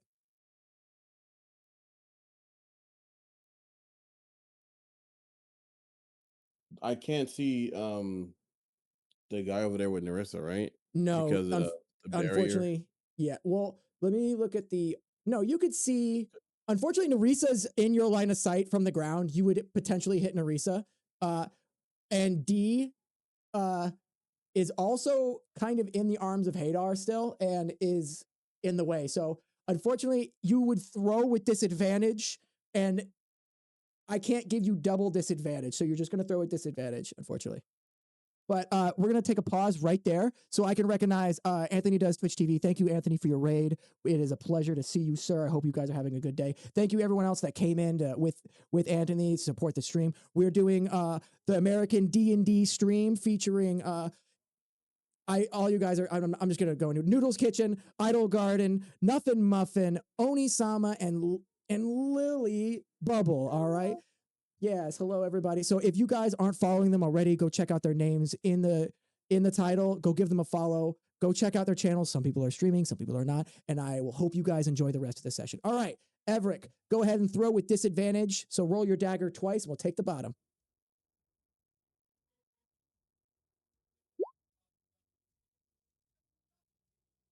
All right, there's the first dagger. One more. Yeah. 7. With the 7, the dagger goes wide, and Nerissa, I want you to make a dexterity saving throw. You hear, get out of the way! You move your head just in time as a dagger whizzes by and clatters against the on-fire wall, sticks into the wood, and immediately catches on fire. And you're like, Yay, I'm alive.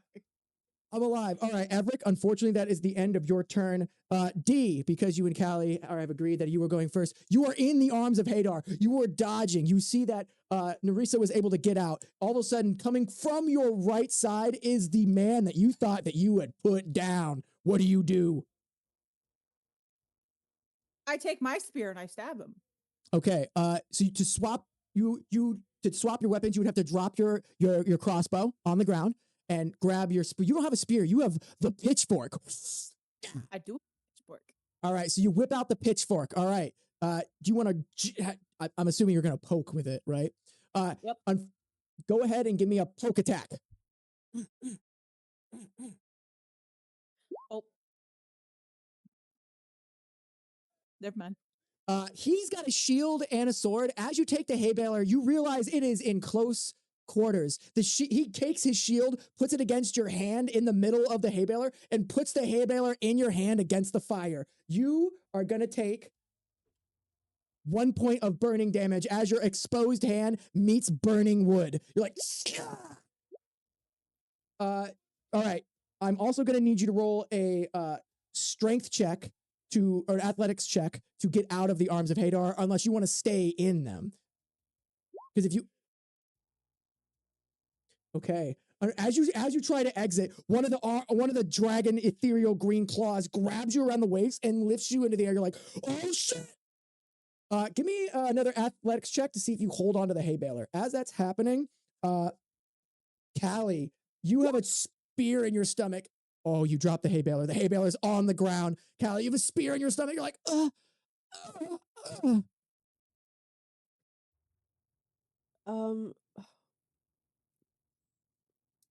I'm so torn because he's close enough to me that I can attack, but can I do healing word on myself? Unfortunately, if you it's are out of healing slots because you Okay, used that's what I was healing gonna word on D, and then you used healing word on Evrek, and that's both of your first level slots. Okay. You still have So vicious mockery though. Yeah. I will do. What do I have to +2. Okay, I will use vicious mockery again since he's like right in front of me. Okay, all right. I'm gonna roll another wisdom saving throw. Go ahead and roll damage. What do you say to this man as you have his spear in your stomach? You're choking through the words, coughing up maybe a little bit of blood.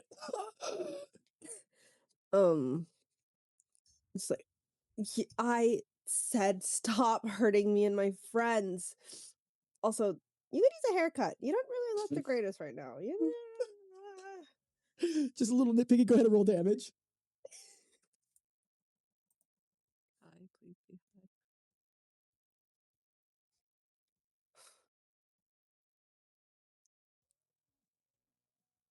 Did it go through? It's rolling. Oh, it's still rolling? Okay. 2 points of psychic damage. You say, no, really, look, you kind of like nitpick the back of his head. You could see his ears start to bleed. He's like, as he looks at you and says, get out of my head. Okay. Callie, do you still have your movement? You could get out of the way. And I think that's about all you have left. Okay. You use healing word. Actually, as a bonus action, you could give somebody bardic inspiration. So anyone within 60 feet of you that can hear you gains a 1d6 dice for 10 minutes, and that creature can add it to one ability check, attack roll, or saving throw. That is for which one is that? It's under bardic inspiration. So basically, you inspire someone to do better on their next roll. Which, don't forget, guys, you guys can too also redeem +2 on rolls, give DM advantage, and give player advantage on next roll. You guys can affect the game too. Don't do that. It's up to y'all. Just saying. Yeah. Okay. I will cast. I don't know. Bardic inspiration to. I will. To D. Okay. What's a little tune or something? Like, I'm gonna say you can't whip out like a lute. I'm gonna say for like you know that part in the Goofy movie where Goofy goes. That completely cut you out. It yes. probably did. He starts whistling the part about going on the open road to all the like that. You start whistling a little tune. You're like, Okay, so D, for your next roll, whenever you want to use it for the next 10 minutes, you can roll a D6 to add to a roll before you know the outcome of the roll. Okay? Perfect. All right, moving on. Sev, you're back. You're on the ground. You punched a dude in the ankle. What are you doing? You ain't going nowhere. I've got you for 5 minutes. I'm kidding. Okay. I would like to once again attempt and throw his ass in the fire. Okay, I see people are dying behind me, and I can't stand for it. I need to move quick. All right, bet. So I would like to try to chuck him or kick him in the fire. You stand up to your full height using half of your movement speed to get up, and I want you to give me an athletics check to throw, push, yeet, pull, whatever you want to do to get him in the fire. Oh. So Sev, what do you want to do? Tell me what you want to do. Tell me what your plan is here, because you give this man like 10 reps of what you talking about as you lift him up off of his feet. He's just like, you grab him by the collar and you lift him up. What do you want to do? I would like to let's see. So if I have him held up, I already passed that. I want to toss him towards the burning fire that is the windmill, because I don't want to get near it. I don't want to get hurt and like fall in. I would just like to throw him. Okay, because he's already in your grip, I'm gonna allow you to make the athletics check with advantage to just, and it's only it's like less than 5 feet to just throw him into this burning building. Let's see how well you do it. One more. Oh god. You, for some reason, as you try to pull him, he takes his dragon hand and like grabs your shoulder, and it like pulls you and him into the fire. You basically just like take him and smash his back into the flames, but the flames hit you as well. I'm gonna say, go ahead. Well, since you're unarmed is 4 damage, you do 4 damage to him, and you're gonna do 4 damage to the structure behind him. What is the HP of the structure right now? All right, so you plant him into the wood. He's also gonna take 3 points of fire damage, but so are you. God damn. All right. So the flame wraps, like licks your arms, your hands, your clothes start to catch on fire. Your hair begins to singe. Your eyebrows burn away. You're pushing him deeper into the wood. You're gonna make him do a Constitution saving throw, and he is going to fail his Constitution saving throw. The arms of Hadar end. Let's go. Okay, so I need to Evrek, save myself. Uh-oh. Oh my god. We lost Lily. So It's Evrek, here. Keep going. Keep going. okay, the Evrek, the hand like disappears from your chest. You're like, you can breathe fully. Dee, you are in the air. I need you to give me a dexterity saving throw to drop down and land. Oh, it's not a far fall. You land, and I'm even gonna allow you to pick up hay baler. You just, where were we? Okay. That is the end of Sev's turn. The Warlock's turn. He's gonna try to do an opposing athletics check against you, Sev. So go ahead and make another athletics check for me.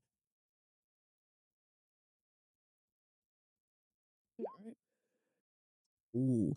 He is able to get his scaly hand free, and you see he puts it right at your face. I am going to Eldritch Blast you in the face with advantage. Oh yeah, that feels good. Oh my. Okay.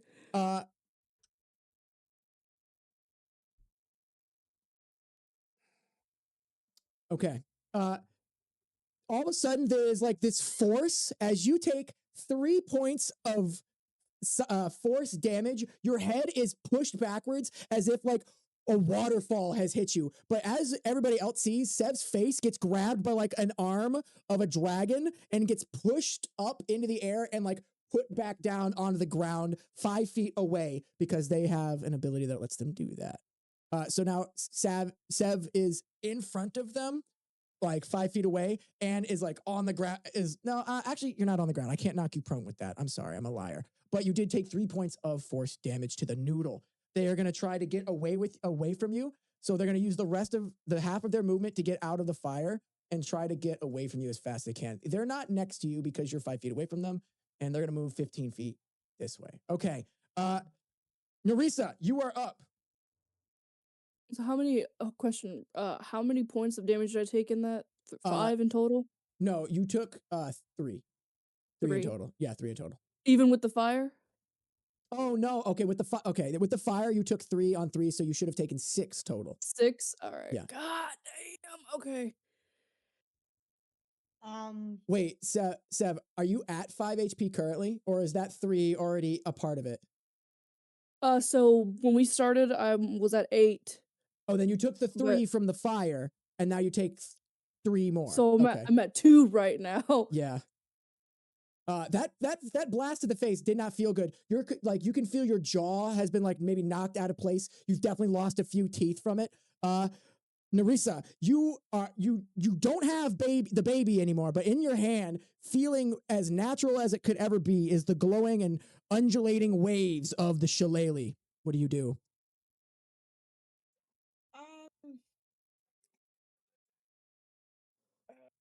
You have the distance to run this guy down, or nope, you can't run that guy. You could run this guy down.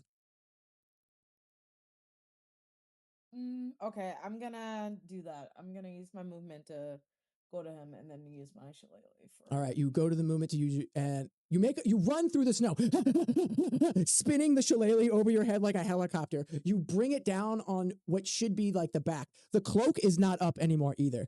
Go ahead and roll for the attack to hit from the shillelagh. Should be the +4. There you go. What does that do? That is a 5 + 4. That's a 9. Unfortunately, the shillelagh comes down and you see that he like turns, he wheels on you, takes the cloak and blocks your shillelagh. He goes, "You again?" Nerissa, you don't have any more bonus actions. You've used your attack. Unfortunately, your turn has come to an end. You see the cloak like wrap around the shillelagh like a cape. He goes, you're like, uh-oh. My turn. Dee, you're still facing off against the fighter with the sword and the shield. He is going to make an attack on you with his sword. You have a 12 AC. Okay, perfect. He's going to take a short sword in these close quarters, and he's going to bring it and slash it against your ribs. He's going to deal 6 points of damage as the short sword penetrates into your side. He goes, yeah. It starts wiggling. You're like, ah. Blood flies from your ribs, begins pouring down your side. I got your health. There we go. Okay. All right. Then, do I have anything else for this character? I've used that. Oh, I'm gonna second wind. All right. You see him just go. His neck begins to bulge. Veins bulge in his head. His eyes begin to bulge. All right. That is going to be the end of his turn. Evrek, you are finally free from these claws. What do you do? Can I pull my bow out now? Oh yeah, you roll up on your back, you get up onto a knee, you pull out your bow. Am I still blocked from hitting the guy with the sword and shield? From this, yes, but you have 15 feet of movement still. You could move just here, and you would get a clear shot at him. Yeah, I wanna move there and take a shot. You roll and tumble to the side, getting here, taking aim with your bow. Go ahead and let it fly.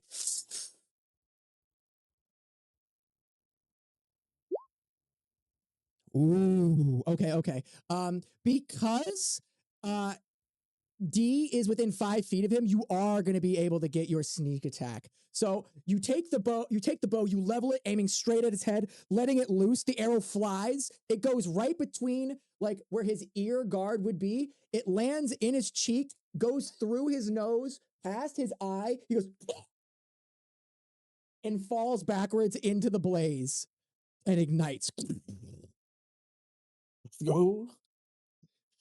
All right. Evrek, you've used your movement, you've used your attack, and you have no more bonus actions. We're gonna move on to D. D, you thought you were about to get it as that man stared you down with a wicked smile on his face as all of a sudden an arrow passes through his entire face and he falls dead into the fire. You look awestruck with his sword still stuck in your side like,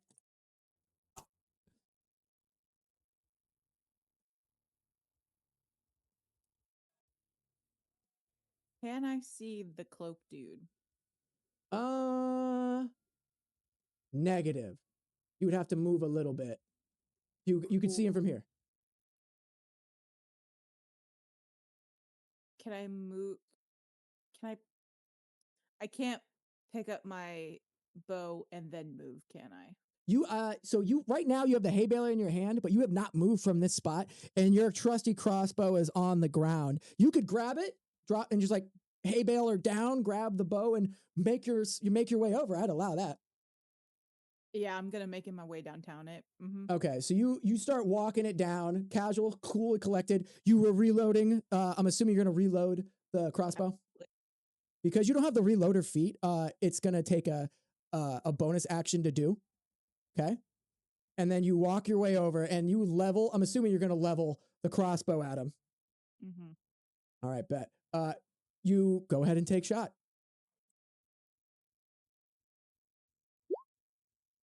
Oh wait, I get to do 1d6.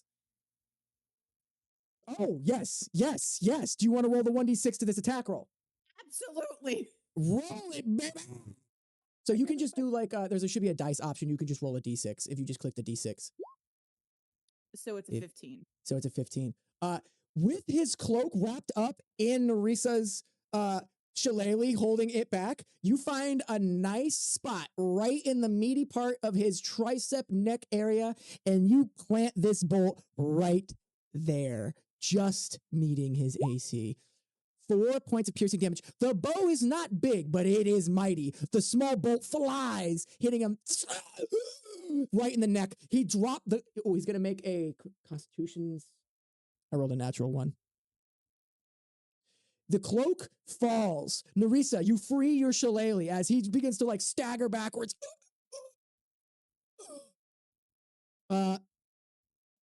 Dee, you've used your movement. You've used your bonus action to reload, and you've used your attack. We're going on to Callie, still with a spear in your stomach. You've been standing there just bleeding. I want you to give me a Constitution saving throw because you've been bleeding out for like 3 turns now from probably a very vital organ or 2. Okay. Constitution? Yes, please.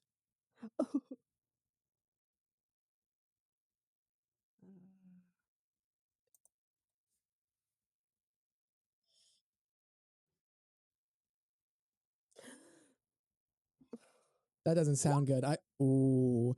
Callie, your vision begins to blur. You fall to a knee. I want you to give me a dexterity saving throw so you don't just fall onto the spear. Okay.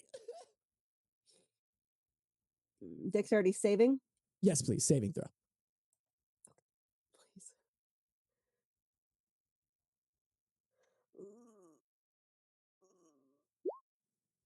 I'm going to say you just kind of like tilt to the left and fall on his shoulder, and the spear just kind of like in the snow. I am going to say you have suffered a severe amount of trauma and blood loss very quickly. You are now unconscious. Not again. Not again. Oh no. Not again. Oh, we're about to be unconscious. All right. Okay. Callie, with your first, I need you also to make another Constitution saving throw as your first death saving throw. As that's happening, Dee is wait. Huh? How did we get here? That's not true. There's no way. D already went. Yeah, Dee already went. So it's Sev. I'm so sorry, Sev. Wait, sorry. What am I rolling? You're rolling a Constitution saving throw because you're dying. Oh, okay. Because you're dying Again. again. If I also just survive this realized. adventure. I also- 18. Okay, that is your first successful save and not dying. All right. Big ups. It's coming through. Okay, Sev, you've been blasted away in the face by something. You're missing a few teeth. You're pissed. Your eyebrows may or may not be burnt off. What do you do? Is he still breathing? Oh, he's still breathing. He's still Still breathing? He's still breathing. He's still staggering back. I didn't hear no bell. I have to beat him with my mace. I'm gonna have to beat him with my mace. You finally take out a weapon this first time this game. You draw the rusted, trusty mace. What do you do with it? How much movement speed do I have? You have 30. now? You have plenty. All right, I'm going to I'm gonna take my time, intimidate him as I walk towards him with this big mace in my hand. Oh, Okay. I'm gonna stare him straight in the eyes as I bring it up, and then take a big swing. Okay, give me an intimidation check with advantage. As you walk this man down in the blistering snow, he is obviously probably still on fire, smoldering if nothing. The heat is at his back, an arrow in his neck. This easy score is not going as well as he thought. You with advantage, you got one more.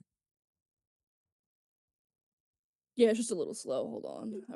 No worries. Page. Take your time. The laughter is. Yeah. Ooh. Okay. You walk this man down, and he just sees, like, you know, an anime where it's just a black silhouette with the red eyes. You just see the silhouette of Sev in the firelight, just. And the mace comes up. Go ahead and give me an attack, because he like falls on the ground. He's like, no, please, no. Go ahead and give me an attack with advantage. Yep. Sev, walk him down, Day.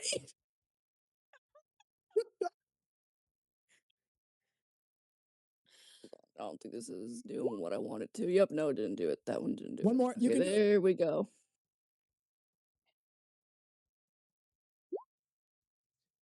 I'm gonna say, you bring the mace down, and as you do, you land it right in the middle of his legs.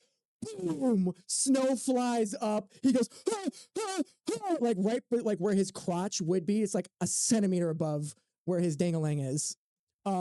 Unfortunately, that is kind of a whiff. Okay, but you're like- can I convince him to stand down? He's scared shitless right He is scared. now. He is scared. Shit. He's very injured right now. Give me another intimidation check with advantage. And what do you want to say to him as you're rolling that? I'm gonna tell him, think again before you attack. Think real wise on what you're gonna do next. All right, give me intimidation. Ooh, Yep. Okay. With advantage, so one more. Yep. Oh. I don't like the the 14. He's gonna. Okay. He looks at you dead in your eyes and goes, I'd rather die here than what Cuddy would do to me. And he takes the bolt and he just like rips it across his own throat, and he's gonna deal 6 points of damage as he just coup de grace himself in front of you and dies immediately. And that is the end of combat. Oh God. You look at him, you're like, and that's where we're going to take our first scheduled break, folks. Sorry about the long haul. Oh my God. All right, everybody, we're going to take a 5 That's insane. a 5 to 10. What are you guys thinking? 5, 10? I'm going to go to the bathroom. I'm going to refill my hydrates, play some music. That's fine. Okay. Okay, Word, cool. word. What, 5? 5. We'll call it 5. We're going to call it a 5er. Okay. All right, Cuddy from house. No.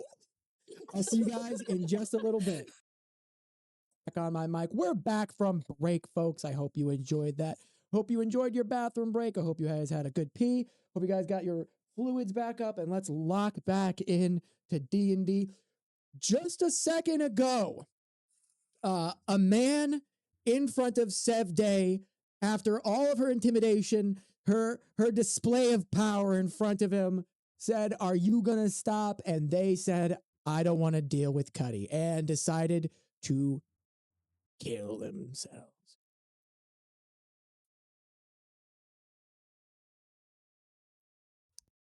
Oh God.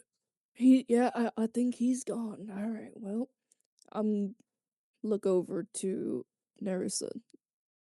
Are you all right? He's dead. Yes. Did you not see him just take his own life? Yes, he's quite dead. Oh, I saw. Well, I have no idea how everyone else is doing. I've been so locked in on this guy. So, I'm gonna search his body and Okay, try and okay. figure out what I can take from him because he pissed me off. Valid. Very valid. You start looking through his stuff. You're gonna find what looks like to be a silvered longsword. You're gonna find. Oh, well. You're also gonna find 5 squib, the Cuddy currency, the red tickets that you guys are supposed to get from completing missions. He has that on him, as well as another chit for a job, a level 2 job. That because he's already got it, you guys could do the job and turn it in, even though you guys might not qualify for a level 2 job. And the level 2 job that he has in his pocket, let me look, is a goblin scouting party has been spotted to the south. Well, he had at least something useful on him. Can I take the cloak off of him? Oh, the cloak wasn't a bit like a magic ability of him. He's not wearing it anymore. He's just got like a cape. Like maybe it's dang also heavily seared and burned and yeah. You did Dang, throw I him would've- against the flaming building. Oh, true. I forgot I did that. Mhm. All right. Let's go check up on the others. I don't think he's got anything else for us. Not that you can see. His clothes are not meant for you. His boots are like whatever he's wearing that was like a weapon potentially has been burned. A lot of his inventory has been smashed and burned. Again, he was thrown into a burning building that was pretty hot. Okay, so Sevday, you've looked around. You've got a level 2 job chit for this goblin scouting party. You've got 5 squib and his silvered longsword. Also, I forgot to mention that he has currently 2 gold pieces on him too. You got 2 gold. Bada bing. Oh, let's go. Okay. What are the rest of you guys doing? It's completely dark now. The only light that you guys have is conveniently this giant bonfire. I still don't got things for s'mores. Can I go to retrieve my dagger that I threw at him? Hold on, but I forgot to mention, Callie, go ahead and make another Constitution saving throw because you're still actively dying with a spear in your stomach on the ground. Yeah. So I love how Evrek goes and like picks up his knife and goes, and you hear like it's like blood spat like comes out of like Callie's mouth. He goes, "Oh yeah." Is it a Constitution saving throw? Yes, you said? please. Constitution saving throw.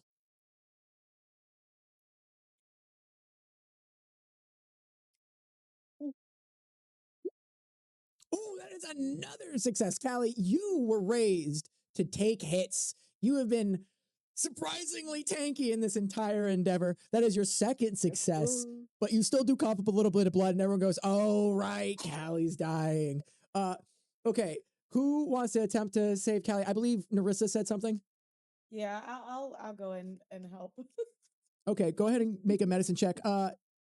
Dee Montgomery, because I know how to do it now. What are you doing about this man that you just saw get arrowed in the face? Is his body not also in the fire? He fell to the fire. You could try to pull him out and see what he might have on him still. Oh, absolutely, 100%. Okay, so go ahead and give me an athletics save to pull him from the he's like leaning against the building with an arrow in his face, not like pinned to it. You just yank him out. Some of his skin is definitely like burned to the building. So there's like a ripping sound as like burnt flesh is torn. There's like blackening and crackening and bleeding and plasma. It does not look great. He's very dead, so you don't feel much remorse from. What didn't get burned? Let's find out.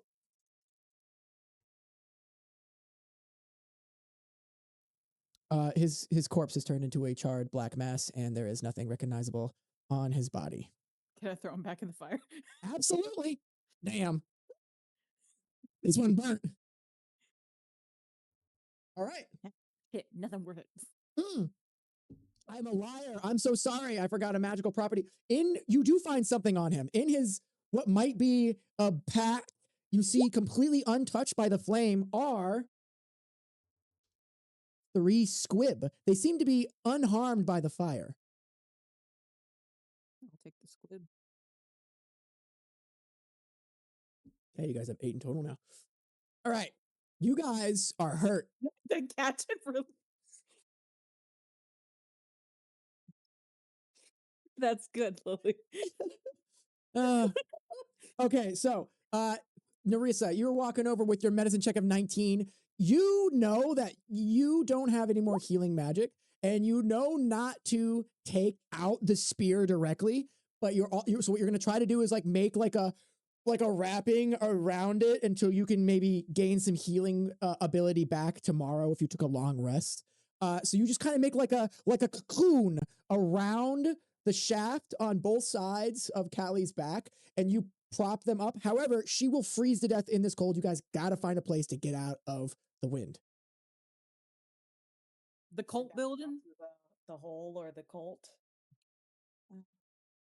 The cult building would have dry.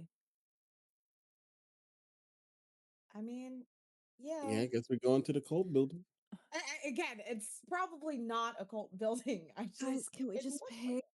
I don't feel good. She's about Callie- to go. We should go. Callie is unfortunately unconscious. All you guys hear in her sleep is like, give it to me.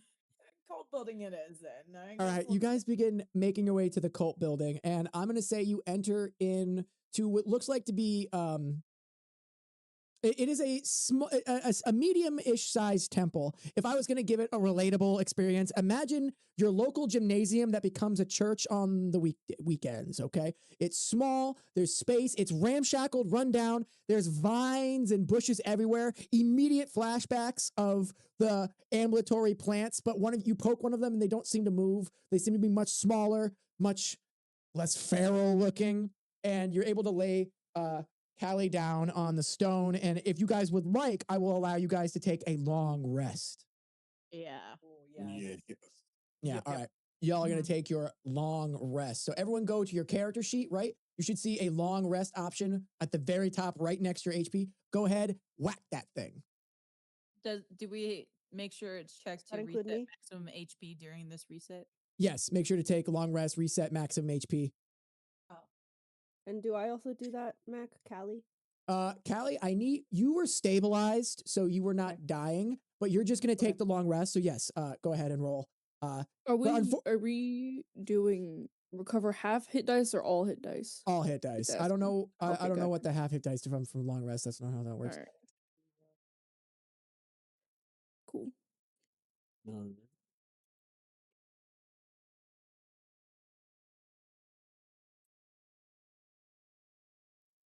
So Yeah, make sure you guys hit the confirm option too, so you guys have your reset.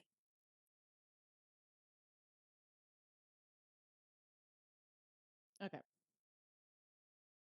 Okay, yep. I'm refreshing my stuff now. Okay, cool. You guys are healed. You guys in the morning.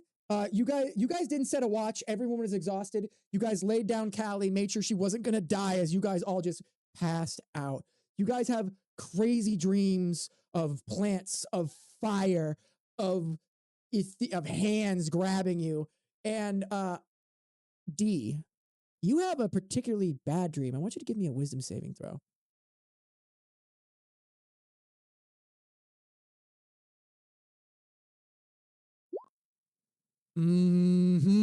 Okay.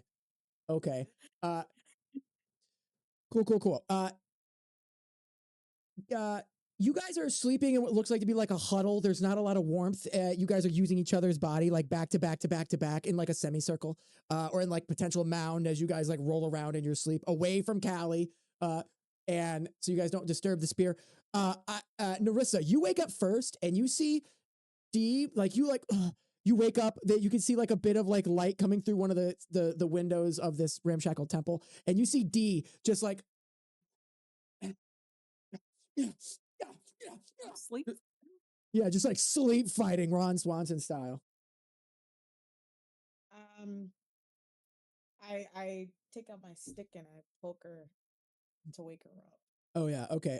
Dee, you feel this poking inside. You're like, you wake up, and the last thing that you remember seeing is a red, angry face, like a snarl, yellow eyes, horns, just, and then you're like, and then you look over, and like you're like fully upright, like how the Undertaker just like sits up. You're like swing, like arms swinging out, and you look and to see like a stick like being poked at you, like Nerissa's like ducking under you, like.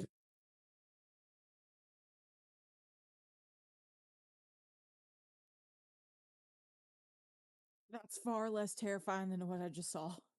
Are you okay? It seemed like you were fighting for your life. I think I was. It was mean and gruesome and just red eyes. So red. You ever heard someone snarl? Once, my uncle. I don't think your uncle was what was snarling in my dreams. Oh, you've never heard my uncle snarl, probably. Okay, maybe not my uncle, but it must have been really terrifying. You were fighting in your sleep.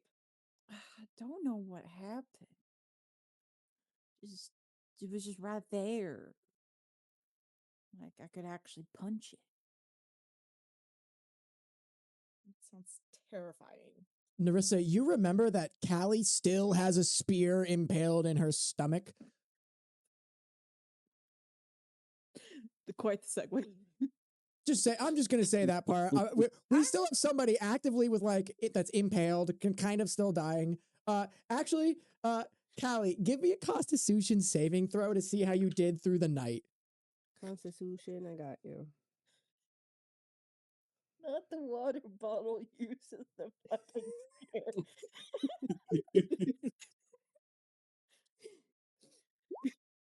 Okay. You did fine through the night. You didn't rock around or roll around, and you didn't like die. You definitely didn't die through the night. So that's kind of good. That's pretty good. You did not get as much restful sleep as maybe the other friends around you. You're looking around. You're like, guys, I need someone to take this out of me so I can heal myself at this point. Right. Guys, I think I should probably heal you. yeah, are we gonna just keep this in here forever? This isn't my favorite accessory ever, I but don't think I want that. Yeah, Alright, no. I you got want me you. to rip it out? Okay.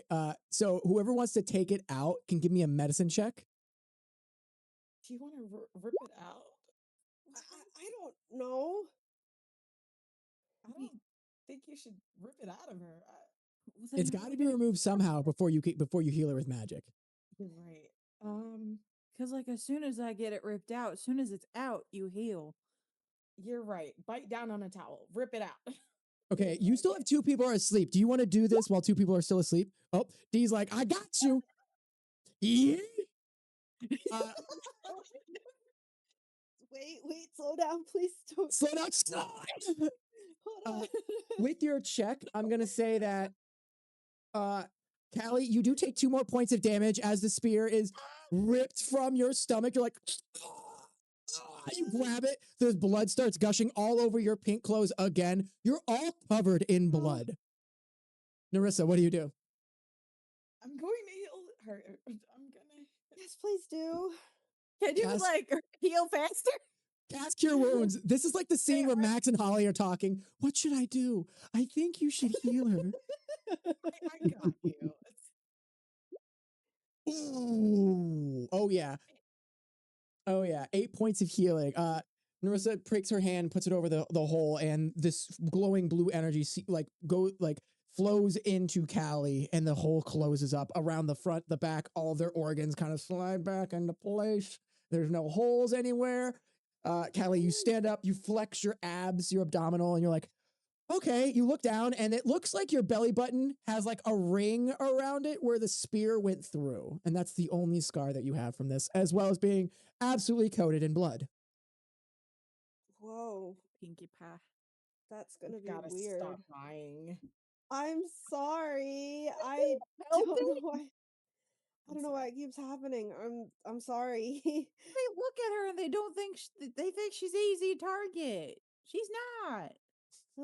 Thank you mean, guys for you know. saving me. Ow, that hurt Sev really Day, bad. you wake up at this point and you can see that the spear is out of Callie. Dee is holding it in their hand, and Nerissa is putting their head over the stomach of like Callie and like checking them out, making sure there's nothing worse. Just like trying to taking their hand, running it over their torso, trying to find more holes, but they're not finding more holes. Okay. Sev Day has assessed that everyone looks alive and well. She looks down in her lap. She puts her hands in her face and sobs uncontrollably. No one's gonna find me attractive now. He done hurt my face, my teeth. How am I ever gonna live this down? I'm glad y'all are okay, but can we talk about the after effects of what this man did to my face? Good morning, by the way. Doesn't look that bad. Good morning. They're missing not several bad. teeth.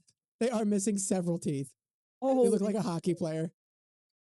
Personality is what matters more than looks, do. Anyone who says that only say it because they already got a partner or a nice face. I don't need to hear that right now. What are we doing here anyways? What is this place? it's the cult. Remember? I'm unstabbed. I acknowledge that. That's why I started crying because everyone's safe, but I'm worried about my future. Oh my god. We Alright, could come here. Let's fix see how them bad it up. is. Let's see how bad. Go ahead and give Bring me a like medicine check to look at their face. Give a what check? A medicine check to look at their face. I'm throwing a lot of medicine checks to somebody who's not. Anyone can do a medicine check to look at their face. Oh, Dee, you take like a handful of their face and like open their lips, so like, and you look, and they're missing at least the like maybe not the front two, but definitely one shifted over, and definitely a front tooth is like gone. A couple of the bottom ones are missing. They don't have like a steady bite. Their jaw might still be like inflamed and swelling because it might still be like not in its proper place. They were never like healed with magic, so they just kind of like toughed it out overnight. It's not, if you keep your mouth shut. You do it. No. That's not what she meant. She No. Don't look at me. Don't look at me. I'm a monster. No, you're just human. I know I'm the only human here. That's what I'm trying to tell you. I mean, I'm a half human, but anyways, We'll go find somebody once we get back into town and stuff. They'll fix you up real good. yeah. We'll use our credits, whatever they're called, and we can get you to see someone who can help you with that. Maybe. All I know this right. man named Chip. His last name's Scott. Who? He's Chip with T. Okay, I'll trust you. Now, what is this building? Did we just sleep here? We didn't even look around to see if there's any enemies. We keep getting into fights. I think we should go back to town. Yeah, I second that. I'm kind of terrified out of my mind at this point. Where's Evrek? Evrek has been awake the whole time with his back to you, just eyes open. As soon as you guys started making noise, he was immediately aware of the situation, has heard everything that's going on, and has simply chosen not to engage. Evrek, like- you hear, where's Evrek? And you're like, Right here. Why do you sound so Hi, Evrek. Oh no, y'all was going at it. I was enjoying the show. Can I like run over and give Evrek a hug? I'm glad my pain brings you entertainment, Evrek. Oh, those aren't wise words, partner. No. Tell her she looks beautiful. Come on. You look as beautiful as the day I saw you. Meanwhile, I'm like also. What running does that over to even Sev and giving Sev a hug. Okay, Sev. Maybe let's just focus on getting back first, and then I'm just quietly giving everyone hugs as everyone's talking. he's just like, hey, good And morning. then we'll just fix your teeth.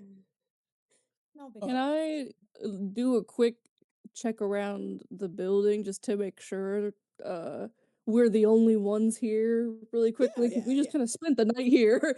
Yeah. Hold on. I'm gonna move you guys to the next map now that you guys are not just like tumbling in after getting your asses handed to you a little bit. And I'm gonna move you guys to the next map. Where's copy? All right, here's the place, y'all. Here we go. Wow. Yeah, and you guys are higher.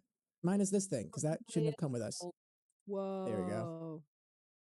All right, you guys find what looks like to be this stone temple. The pews are broken, the doorways are smashed. You guys slept in what looks like to be like the main lobby of this area. There's like a waiting room. There's like people could potentially gather before entering into the temple. There's rocks and boulders that have fallen in somehow. You don't know where they came from. The roof looks fine. Where did these boulders come from? You see there's like a giant deity in the center. It looks like to be some kind of like angelic figure, like with like a sun around them. Does anyone want to do a religion check? Someone do a religion check. Mac, it's not showing on your stream. Oh no! Okay, I know what I did wrong. I mean, oh, I didn't do wrong. I just didn't do it here. There we go. Who has the highest religion? I can try. I can attempt. I can do it too. Oh. Technically, everyone can. Yeah. Technically, Lord. everybody can. Oh my god. Let me do it. Oh Lord. Nice, Okay. nice. All right, Callie, Nerissa, guys have been around the block. Callie knows from songs, and Nerissa has heard through teachings in their private tutorings that there is a god of brightness, of sun, of lawful goodness, and like sun energy and healing, and their name is Pelor, Pelor, and they are known for being like the deity of goodness, of law, of like being lawful and of healing people, and like righteous fury. This is one of their temples, and it seems to be in shambles. Around the temple, you can see what looks like to be like remnants of something. There may be something like hold on, I gotta scroll down to it. I didn't scroll to it in my script. My bad guys. The Church of Pelor rises from the snow like a broken tooth, sun-bleached stone walls split by frost and neglect. Golden iconograph still clings to the facade, dulled by stubborn, as if refusing to forget what once held it. Inside, the air smells damp and faintly sweet, tinged with something chemical that stings the nose. Broken tooth too soon, man. Oops, my bad. To be fair, I wrote this before I knew that somebody was going to get blasted in the mouth. Rock piles, reed nests, and crude platforms litter the area. You guys can explore here, but you guys know the builders are coming, and you guys need to find out what happened to the mill. Do we? Do we? We kind of know. Is basically what they told me. See the windmill from the cult building. Yeah, you peer out the window and you see it is a burnt husk, skeletal remains. Not much is currently standing. On the ground, you see what looks like to be the burnt skeletal remains of potentially the fighter, and next to it, like kind of half charred and with the arrow still in their neck, is the warlock. Okay, this is the perfect alibi. We got caught up in like a storm out of nowhere. We had to come to this cult religious place, stay the night because it was so terrible, and we saw a fire and we didn't have time to run back to camp, so we just stayed here, and then we wake up. Callie's blood is a fashion choice right now. What? And what about my teeth? That's not a choice. Hey, My face is swollen. How about maybe we were fixing it up and then two bad people came and they punched you in the face and set the place on fire? Yeah, we're gonna have to go with that. I mean, I guess that's better than nothing. Callie just is a fashion choice. You guys keep saying this. I know we just met, but this clearly wouldn't. Anyways. Hey, we don't know fashion. What makes you think they're gonna know fashion? Red is close to pink. Come on. That's true. It's I don't even That's care right. anymore. Shades. that didn't Shades. actually just die. All right, Instead of you guys almost peer died. outside, and as you do, you're peering outside and like talking about the building, looking at it and trying to make up a scene. As you do, you see what looked like to be an army of like 17 dwarves, all carrying equipments, tools, planks of wood, large platforms, and behind them, also carrying tools and pieces of wood, look to be 30 orphans of various races, sizes, colors, creeds, ages, but they're all beaming, wrapped up in what looked like to be relatively warm clothing, and they're like parted off with like onesie twosies with a dwarf. Are those children? How long have they been standing there? Why do they have tools? How long have they been there? How about we What just are go those- ask these questions themselves? I don't want to be in this church anymore. Seb just leaves. Seb just bursts out the church. They. All right, I guess let's follow her. Let's go. All right, We're- Seb, you okay. walk up and you see what looks like to be a distinguished dwarf. He's wearing like a big cloak. It's got a big belt on it with like a big brass belt buckle that has like a big hammer on it. He's got like tattooed like paint all over his face. There is a giant full orc, potentially juvenile teenage boy that's holding a huge like slab of wood over his shoulder, and the dwarf is like chatting. I'm like, aren't you so strong? Yes, you. Oh, that's my boy. Yes, you are the strongest thing. Oh, and he sees Sev walk up and he goes, hello there.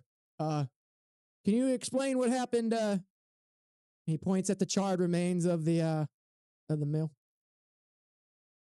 I'm gonna be honest with you. I just woke up. I'm quite tired, and I have a couple of companions with me. They can give you the story better than I do. But real quick, how do I look? Do I look okay to you? He Be goes. honest. Be honest. He goes. Well, you're a wee bit tall for my taste. That's not what I'm asking. I'm looking at my face. Please. Oh, you've got good bone structure. You'll be great. He like grabs your jaw, and as he does, you're like, oh fuck. Oh. God, please don't do that. Don't do that. It's tender. My bad. And then all of a sudden you hear, get out of the way, James. And you hear like you see a stout dwarven maybe woman with like a very thick beard that wraps around multiple times in a braid. She seems to be wearing what maybe like a floppy white hat with a red cross on it. She has like books in her hand. She's got bags full of like potential vials and stuff. She goes, let me see you, dear. Come here. My name is Lady Lydia. Bring your face to me. Come on, bring it here. Oh, are you gonna hurt me or are you gonna help me? Only if you're a bee baby. And she like grabs your face. You're like, oh, and she like pulls open your mouth. She goes, oh, I'm missing a few chiclets onto me. Oh, jaw. And she just is gonna make a medicine check. There's like she like pops your jaw with like a snap. You're like, oh. But immediately the pain kind of goes away and you're able to like, oh, that's nice. And then she goes, come here. And then she takes something out of her bag and she like jams them in your gums. As you realize she's putting teeth into your mouth. Let me get another medicine check. Oh yeah. And then she's going to put her hand on your face and cast. You have full health, but she's essentially cast Cure Wounds. And the teeth that she has given you from whoever have solidified into the roots of your original tooth. So now you have like not necessarily symmetrical teeth, but it doesn't look out of place. Like you smile, you have teeth. Just there. There you go. Good as new. I hope my team is watching over this and is making their way to me while this just, like, woman staring sticks at the door like, What? It looks really good. Everyone really just good. starts holding thumbs up. You look Look, How do you feel? like I just had my mouth full of random person's fingers and tooths from I don't even know where. Well, But there's no more holes in your smile. was it worth it? I didn't know she was gonna do it. I mean, she just grabbed my face. But anyways, who are y'all? What are y'all doing here? Where you I'm see Callie. Just kidding. you see the man that Callie steps up. I'm Callie, and you just go. Ugh. You see the man that was pushed out of the way by the Lady Lydia, the dwarven healer, and goes, "Can you explain what happened here?" Arsonist. Right, I can see that. What happened here? There's supposed to be a meal for me to fix. How is there a skeletal charred remains of a meal? We got ambushed. Go ahead and give me a persuasion check, because that's technically not wrong. Just Evrek? Well, he's the only one that said anything so far. Damn. Okay, Evrek nonchalantly, with like the coolness of a cucumber, goes, "We were ambushed. It got out of hand. Look what happened." Let me see. The dwarf looks at you, looks around, looks at your guys' clothing, because don't forget, Sev is still missing their eyebrows and like the front part of their bangs because they got burnt Oh my off. god. we can throw them in. Well, come back. Don't look at me. Don't look at me. You can't, it's not that bad. You It's can't just even gonna be like about a roll week over, or put two. some like Look at me. put some like foot on my thumbs, and I just kind of like just kind of like scrape it. Rafiki them on her face, just like Yeah. kind of clean them up a little bit. I See, grabbed that's not bad. I grabbed Steph's shoulders and I push her towards me. Remember Suzanne? I remember Suzanne. Remember how she had those god awful, awfully overdrawn fucking worms on her face? Yeah. At least she had eyebrows, Dev. At least she had them. And she grabbed her pa's mustache shavings and put them on. You'll be What? fine. That's fucking disgusting. Evrek, would you be So willing to? It was disgusting. I'm saying you're gonna be fine. Suzanne needs therapy. Oh my god. Evrek has a mustache. Does need therapy. She's a heck of a thrower in the sheep toss, but she's something else. Well, as you can see, I'm sorry, what was your name again? Asking the dwarf. Oh, you and asked the dwarf. company. Yeah. The dwarfing company. He goes, I am the real James Laron. And this is Lady Lydia. And this is our group of, he looks back and goes, recently acquired apprentices. And you see the kids going, They're Well, so cute. Hi. yeah, As they're you- cute and annoying. Kids.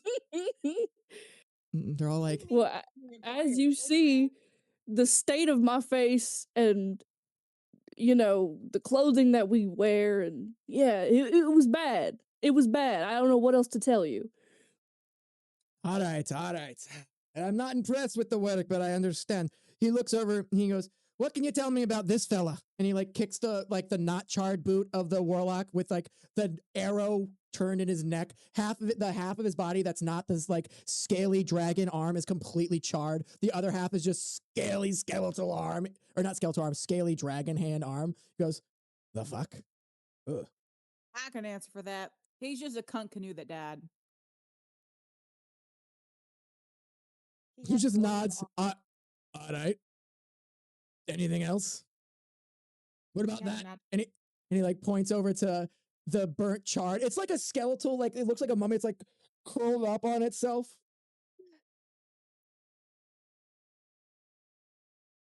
That Oh, part's him. He had dead. that coming. He impaled one of ours. So Evrek, go ahead and give me another persuasion check. You can roll with advantage because you're just like as nonchalant as possible, as matter of fact as you can hear. He just goes, "Oh, he had it coming. Yeah, he had it coming. He hurt one of ours." Again, let's see what happens. It's a good roll. It's a good roll. It's a better roll. Good. You just kind of like coolly tell him, and you see the real James look over you and go, "Oh, all right. Well, we have some few hands here, so this shouldn't be too bad. Lady Lydia, the scroll, please."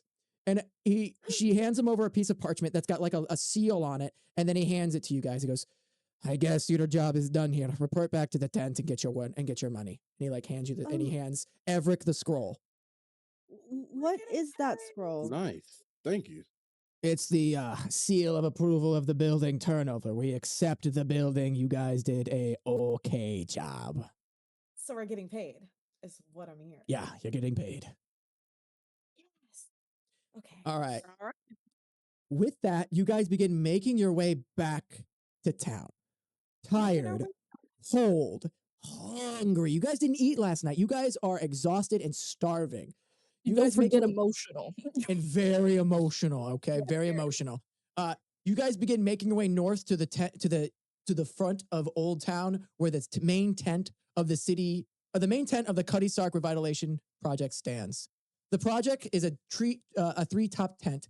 A massive three-tiered structure of beige canvas rises above the surrounding ruins. Its upper reaches lost in the shadows.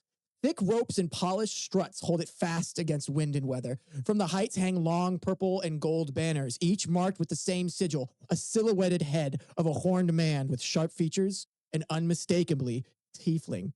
Cuddy Sark himself is nowhere to be seen, but his people are. They don't stand together and they don't block entrances. Instead, they lean casually against support poles, speak quietly near canvas walls, or watch the crowd from elevated walkways with practiced disinterest.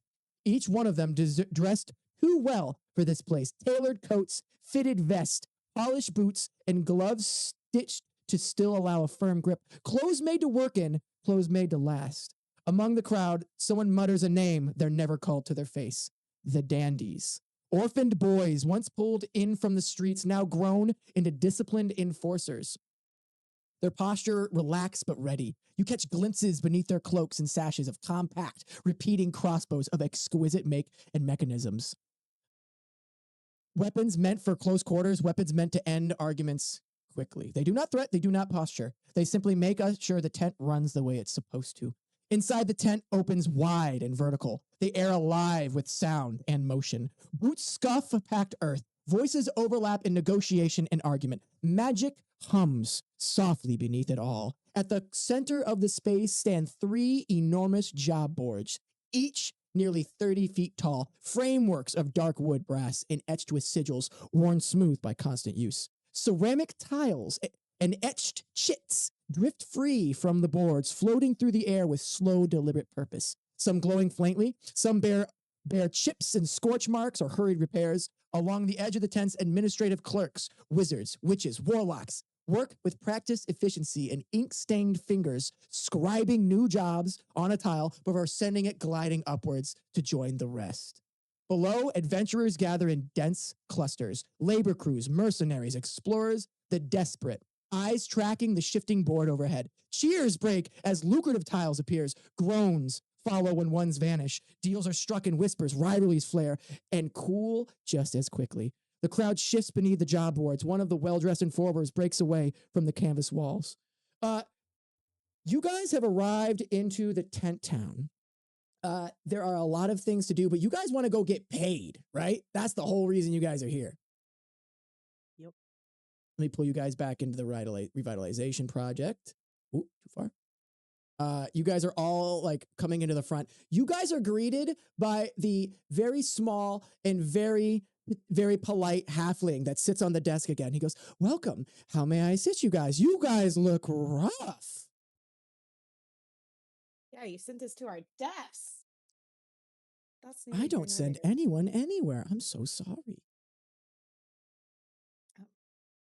Seth, pull out the scroll. Yeah. You pull out the scroll. Yeah. Hands it to him. Yeah, we're here to receive our payment. He goes, "Oh, wonderful. It looks like you guys have received a job well done. If you guys wouldn't mind heading over to the dwarf with the one on his table, he will be more than happy to help you." And he directs you towards the level 1 job table where you guys recognize the dwarf that laid out the contract that signed you guys up for everything. His beard like pulled up behind his hair so that the ink doesn't get it while he's writing. He's got big arms that are covered in sleeves and he's got several tattoos along the side.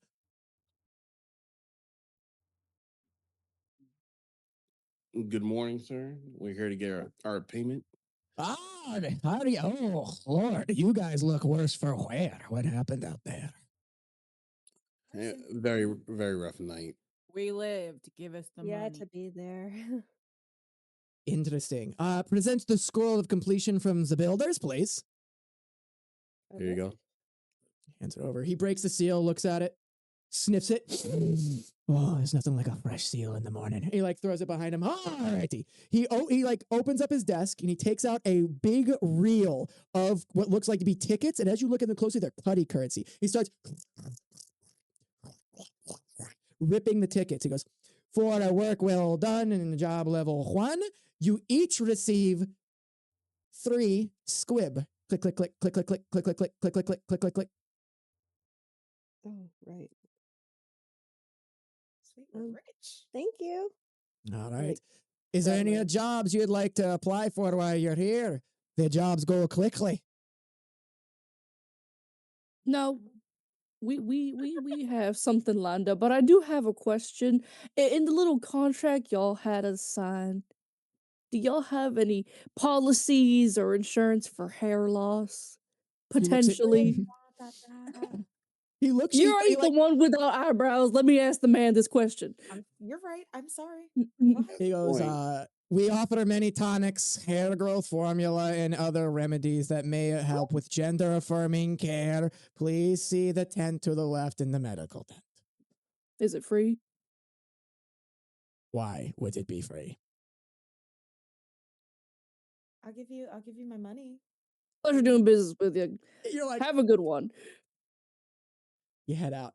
Okay, now you guys have a chit for a level 2 job that you took off with that warlock that you guys maybe not should have, right? You guys could also potentially try to sign up for a level 2 job of your choice, or you guys can check out the level 1 board, or you guys could go chill and try to spend your hard-earned cutty currency. I think Sev wants hair. And we definitely need food.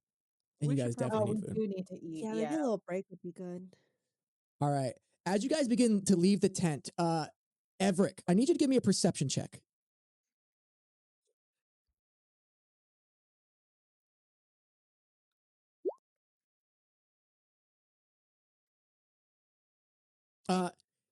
Nice. As you're starting to leave, you see coming up from your left side quickly one of the dandies. You look over and you see like as he's wearing like the nice vest, the shirt, the wet, like everything looks very well like clipped to him. He's got a bandolier of daggers at his side. You can see the repeating crossbow singing at his waist. He's got a sword that's like tucked behind his back. That's easy grabbing distance if he needs it. And around his neck is a very dirty red ascot.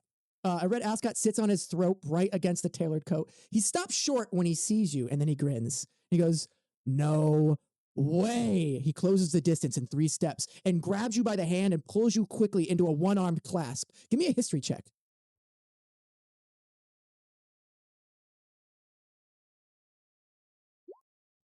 11. You don't recognize the person, but as soon as he pulls you into this grip, his hand and they kiss, and his hand comes up into like a dap as you remember a secret handshake that you used to have when you ran with Enrique's gang. And the red bandana, you recognize it as you recognize the ascot. You don't remember this individual's name.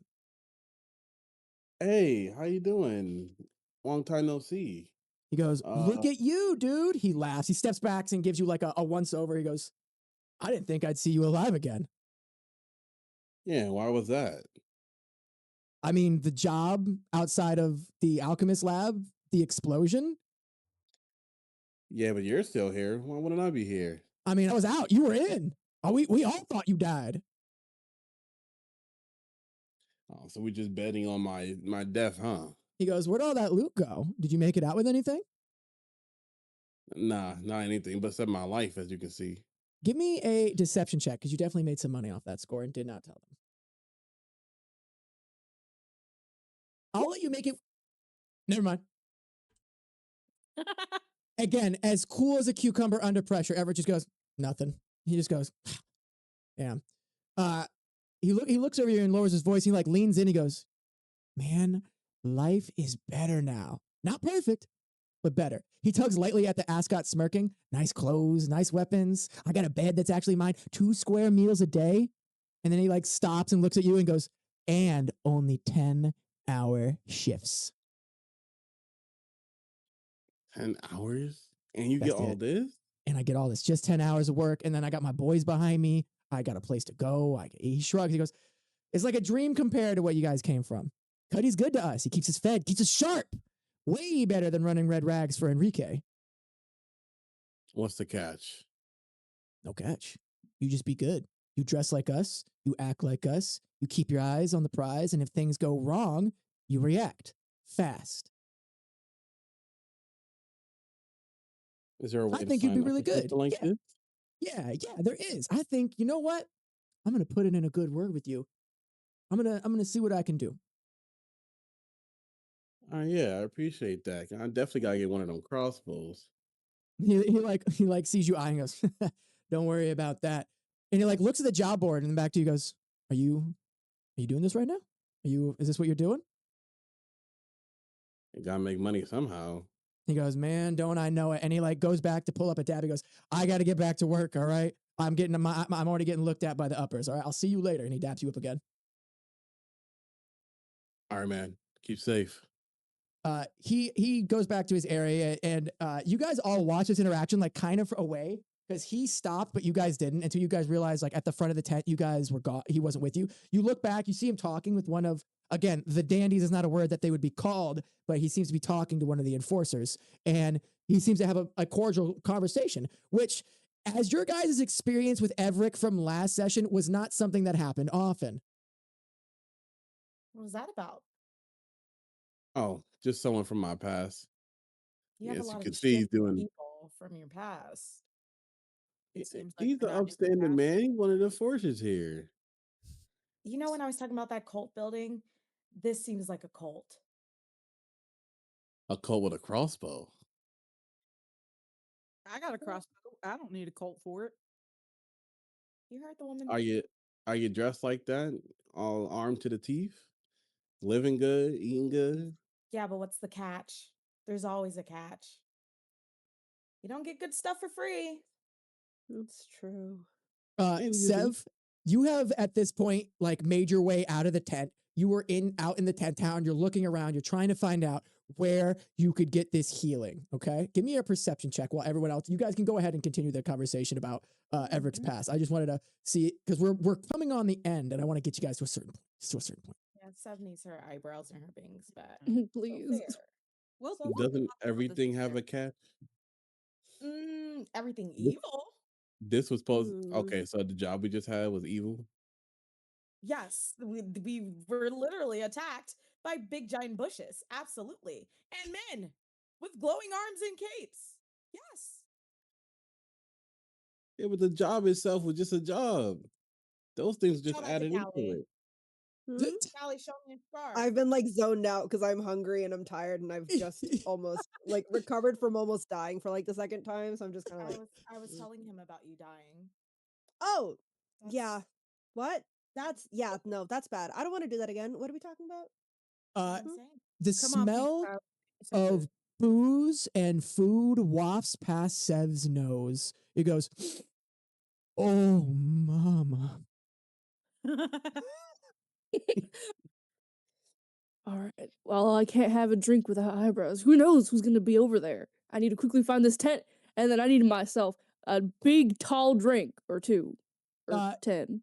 Or 10. You walk over and you see what looks like to be a similar red cross as what Lady Lydia had on her, the one that jammed teeth in your mouth. And you have like immediate flashback. You're like, oh, but that does seem to be the place where everyone's going with like broken arms, broken limbs, scratches, bruises, missing hair, whatever. I'm gonna run towards it and rip open the tent and say, "I need eyebrows." You rip open the tent, Stat. and as you look inside, there are like patients with like missing limbs and like severed hands, or like missing eyes, like covered in blood. And you see all these like what look like to be war nurses. Their sleeves are rolled up. They've got gloves. They're all covered in blood. They're like holding totems of magic over. They all look at you with just like the face of, yeah. I am sorry to interrupt. Everything immediately starts going again, and like people start walking past you. And you're like, ah. And you hear, take a number, sweetie. We'll be with you in a minute. You see another dwarven woman, not as big of a beard. It's more of like a rough, like kind of like what I have, but a little bit thicker. And she is much younger than Lady Lydia, and she also has like a frumpy white hat with like the cross on it, and she holds out what looks like to be a piece of stone. Can I persuade her into moving me up? Because, it's such a small thing. I'll be in and out quick. You won't even notice that I'm here. And can I convince her? Give me a persuasion check.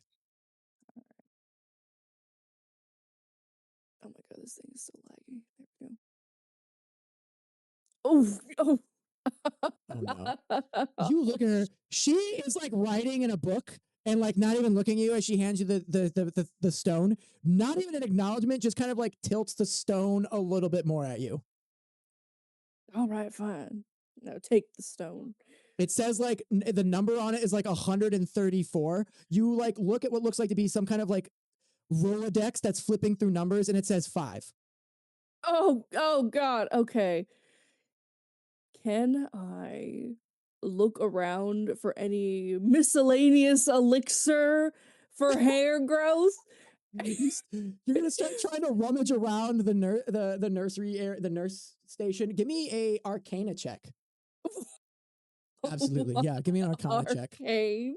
Yeah, give me an Arcana check to see if you know how to tell potions apart from poison or anything else. Oh my god. You have no idea what you're grabbing at. You see what looks like to be a collections of potions behind maybe the nurse. And they all have like different colors, different elixirs. There's one that looks like it's flowing metal. There's one that looks like it's just pure glowing blue something. You want to try to grab one, or are you just gonna... You don't know what they do. Seth, hell. what are you? Oh, Seth, what are you doing? Callie comes in through the tent and I've, like, just caught up sees. to her. Yeah, you guys have caught up by now because they've been like made a scene. They're just barely inside of this tent. You guys arrive, and Callie's like, "Are you okay, Sev? You're like on the verge of tears. You have this rock in your hand. You have no eyebrows." And the dwarven like clerk goes, "She needs to take a seat or get out."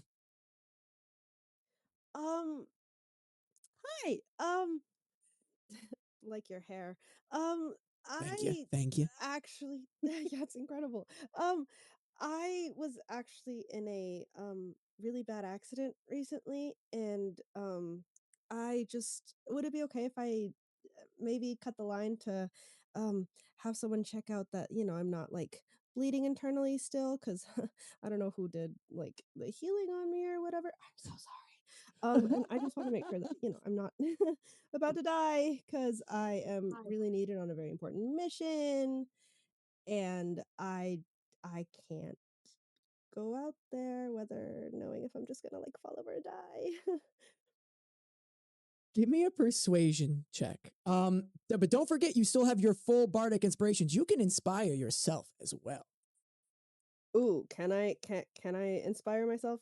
Yes, you absolutely can. Do you want to roll your persuasion check and then add the d6? Yes. So do I just Yeah, so go ahead and roll. You just go ahead and roll the roll, like roll in the this check. persuasion? Yep, and then there should be a dice column in the 20 app. You can just roll 1d6 by clicking the cube. It just says d6. While they're talking, can I do an Arcana check to see Yeah, if I can grab absolutely. her? Yeah, go ahead and do an Arcana check. And then how do I do? Is it just the skills beyond 20? No, I'll roll you a d6. I got you. Okay. I rolled a 4.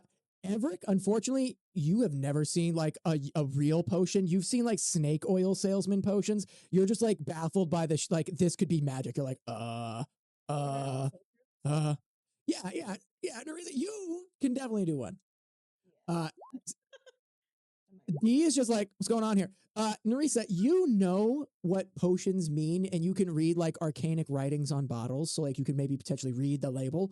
There is some kind of like hair growth serum behind the lady.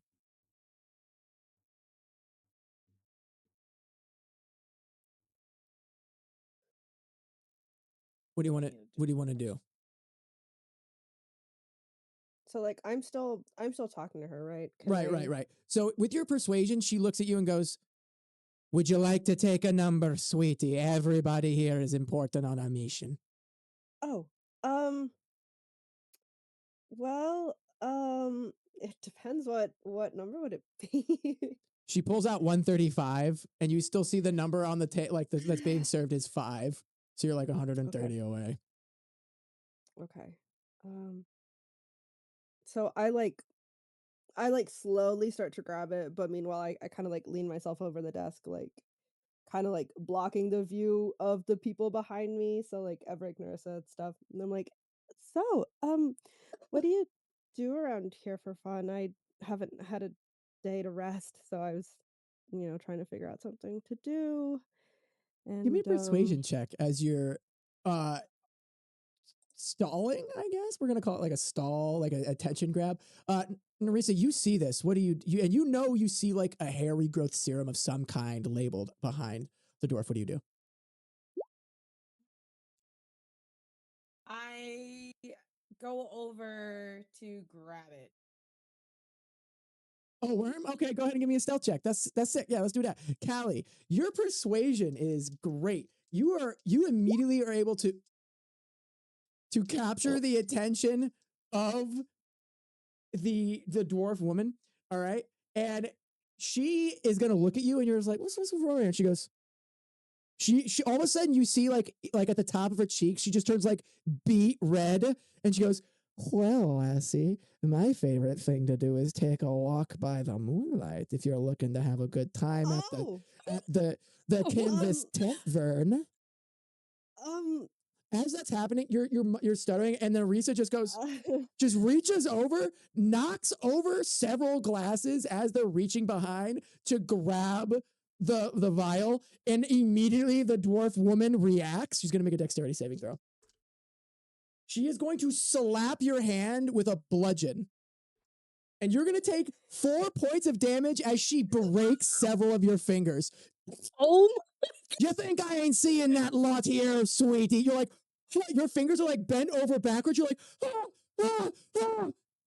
You want to stone for that one, sweetie? Oh, Nerissa, are you okay? Nerissa, why didn't you ask me to do that? I don't know. It wasn't my idea. You're in a flowing dress trying to be stealthy. I tripped. It's all because of Sev's eyebrows and her bangs, and I never asked y'all to be part of this endeavor. How much for the bottle, goddammit? She goes, you can wait in line or leave now that you're thieves. I'm willing to pay good money for this bottle. Do you understand what's at stake here? My future. You know that the proprietor of the quartermastery might be able to sell you something if this lady is not willing to, because this clearly is not like a place you'd get seen. This is like the first aid tent. Like this is where they make sure that their adventurers can still keep working. What do you mean to tell me I got my hand broken for no reason? That's insane. I mean, you put effort into I Again, 10 bottles. Don't ever, please. I was right here. I am in pain. I am feeling the Stealth same jobs emotions to that the Seth is stealth feeling guy. right now. I am feeling the same emotions that Seth is feeling right now. Please. I'm feeling the same I'm emotions. sorry about them. Callie, sing me a song, please. I need to. I can't do that now. I believe it. Let's let's just leave. I'll go find somewhere to purchase. The drinks are on me tonight. Just the drinks. If you don't drink, then I don't know. Maybe get yourself like a lemonade. And I'm leaving a bad review on this nurse's tent right here. You will never get my business again. Let's go. Oh, I'm starving. She yells behind you, it's free! bye. Have a good day. She I goes, really do like your hair. Bye. As you like leave, she like puts her hand on yours as you're like turning away and goes, I'm serious about the walk in the moonlight, lovely. And you're like, Oh. Callie, she broke my hand. and that's where we're gonna end today's session. You guys are heading out of the medical tent, hand broken, maybe flirted with awkwardly. And now we know that Nerissa is not stealthy or has good impulse control. Has bad impulse control. Oh my god. I want to thank you guys for playing. I want to thank you guys for being here. I want to thank everybody in chat. Thank you guys for streaming. I hope everyone enjoyed watching at home. And now we are going to level up to level 2, baby. Let's go. We will take care of that after stream. I will talk to you guys about how I see your characters going forward. I've got some plot hooks I want to drop on you guys for next sesh. And then after I gotta go feed my dog because she's a big baby. So I will hit you guys up on the Discord to do a setup for the next sesh. But other than that, how does everyone feel? Any keynotes, any favorite moments that I should know so I can go back to, so when I go to editing, I can just find the ones you guys are talking about? Oh, I would appreciate the nat 23, the nat 20.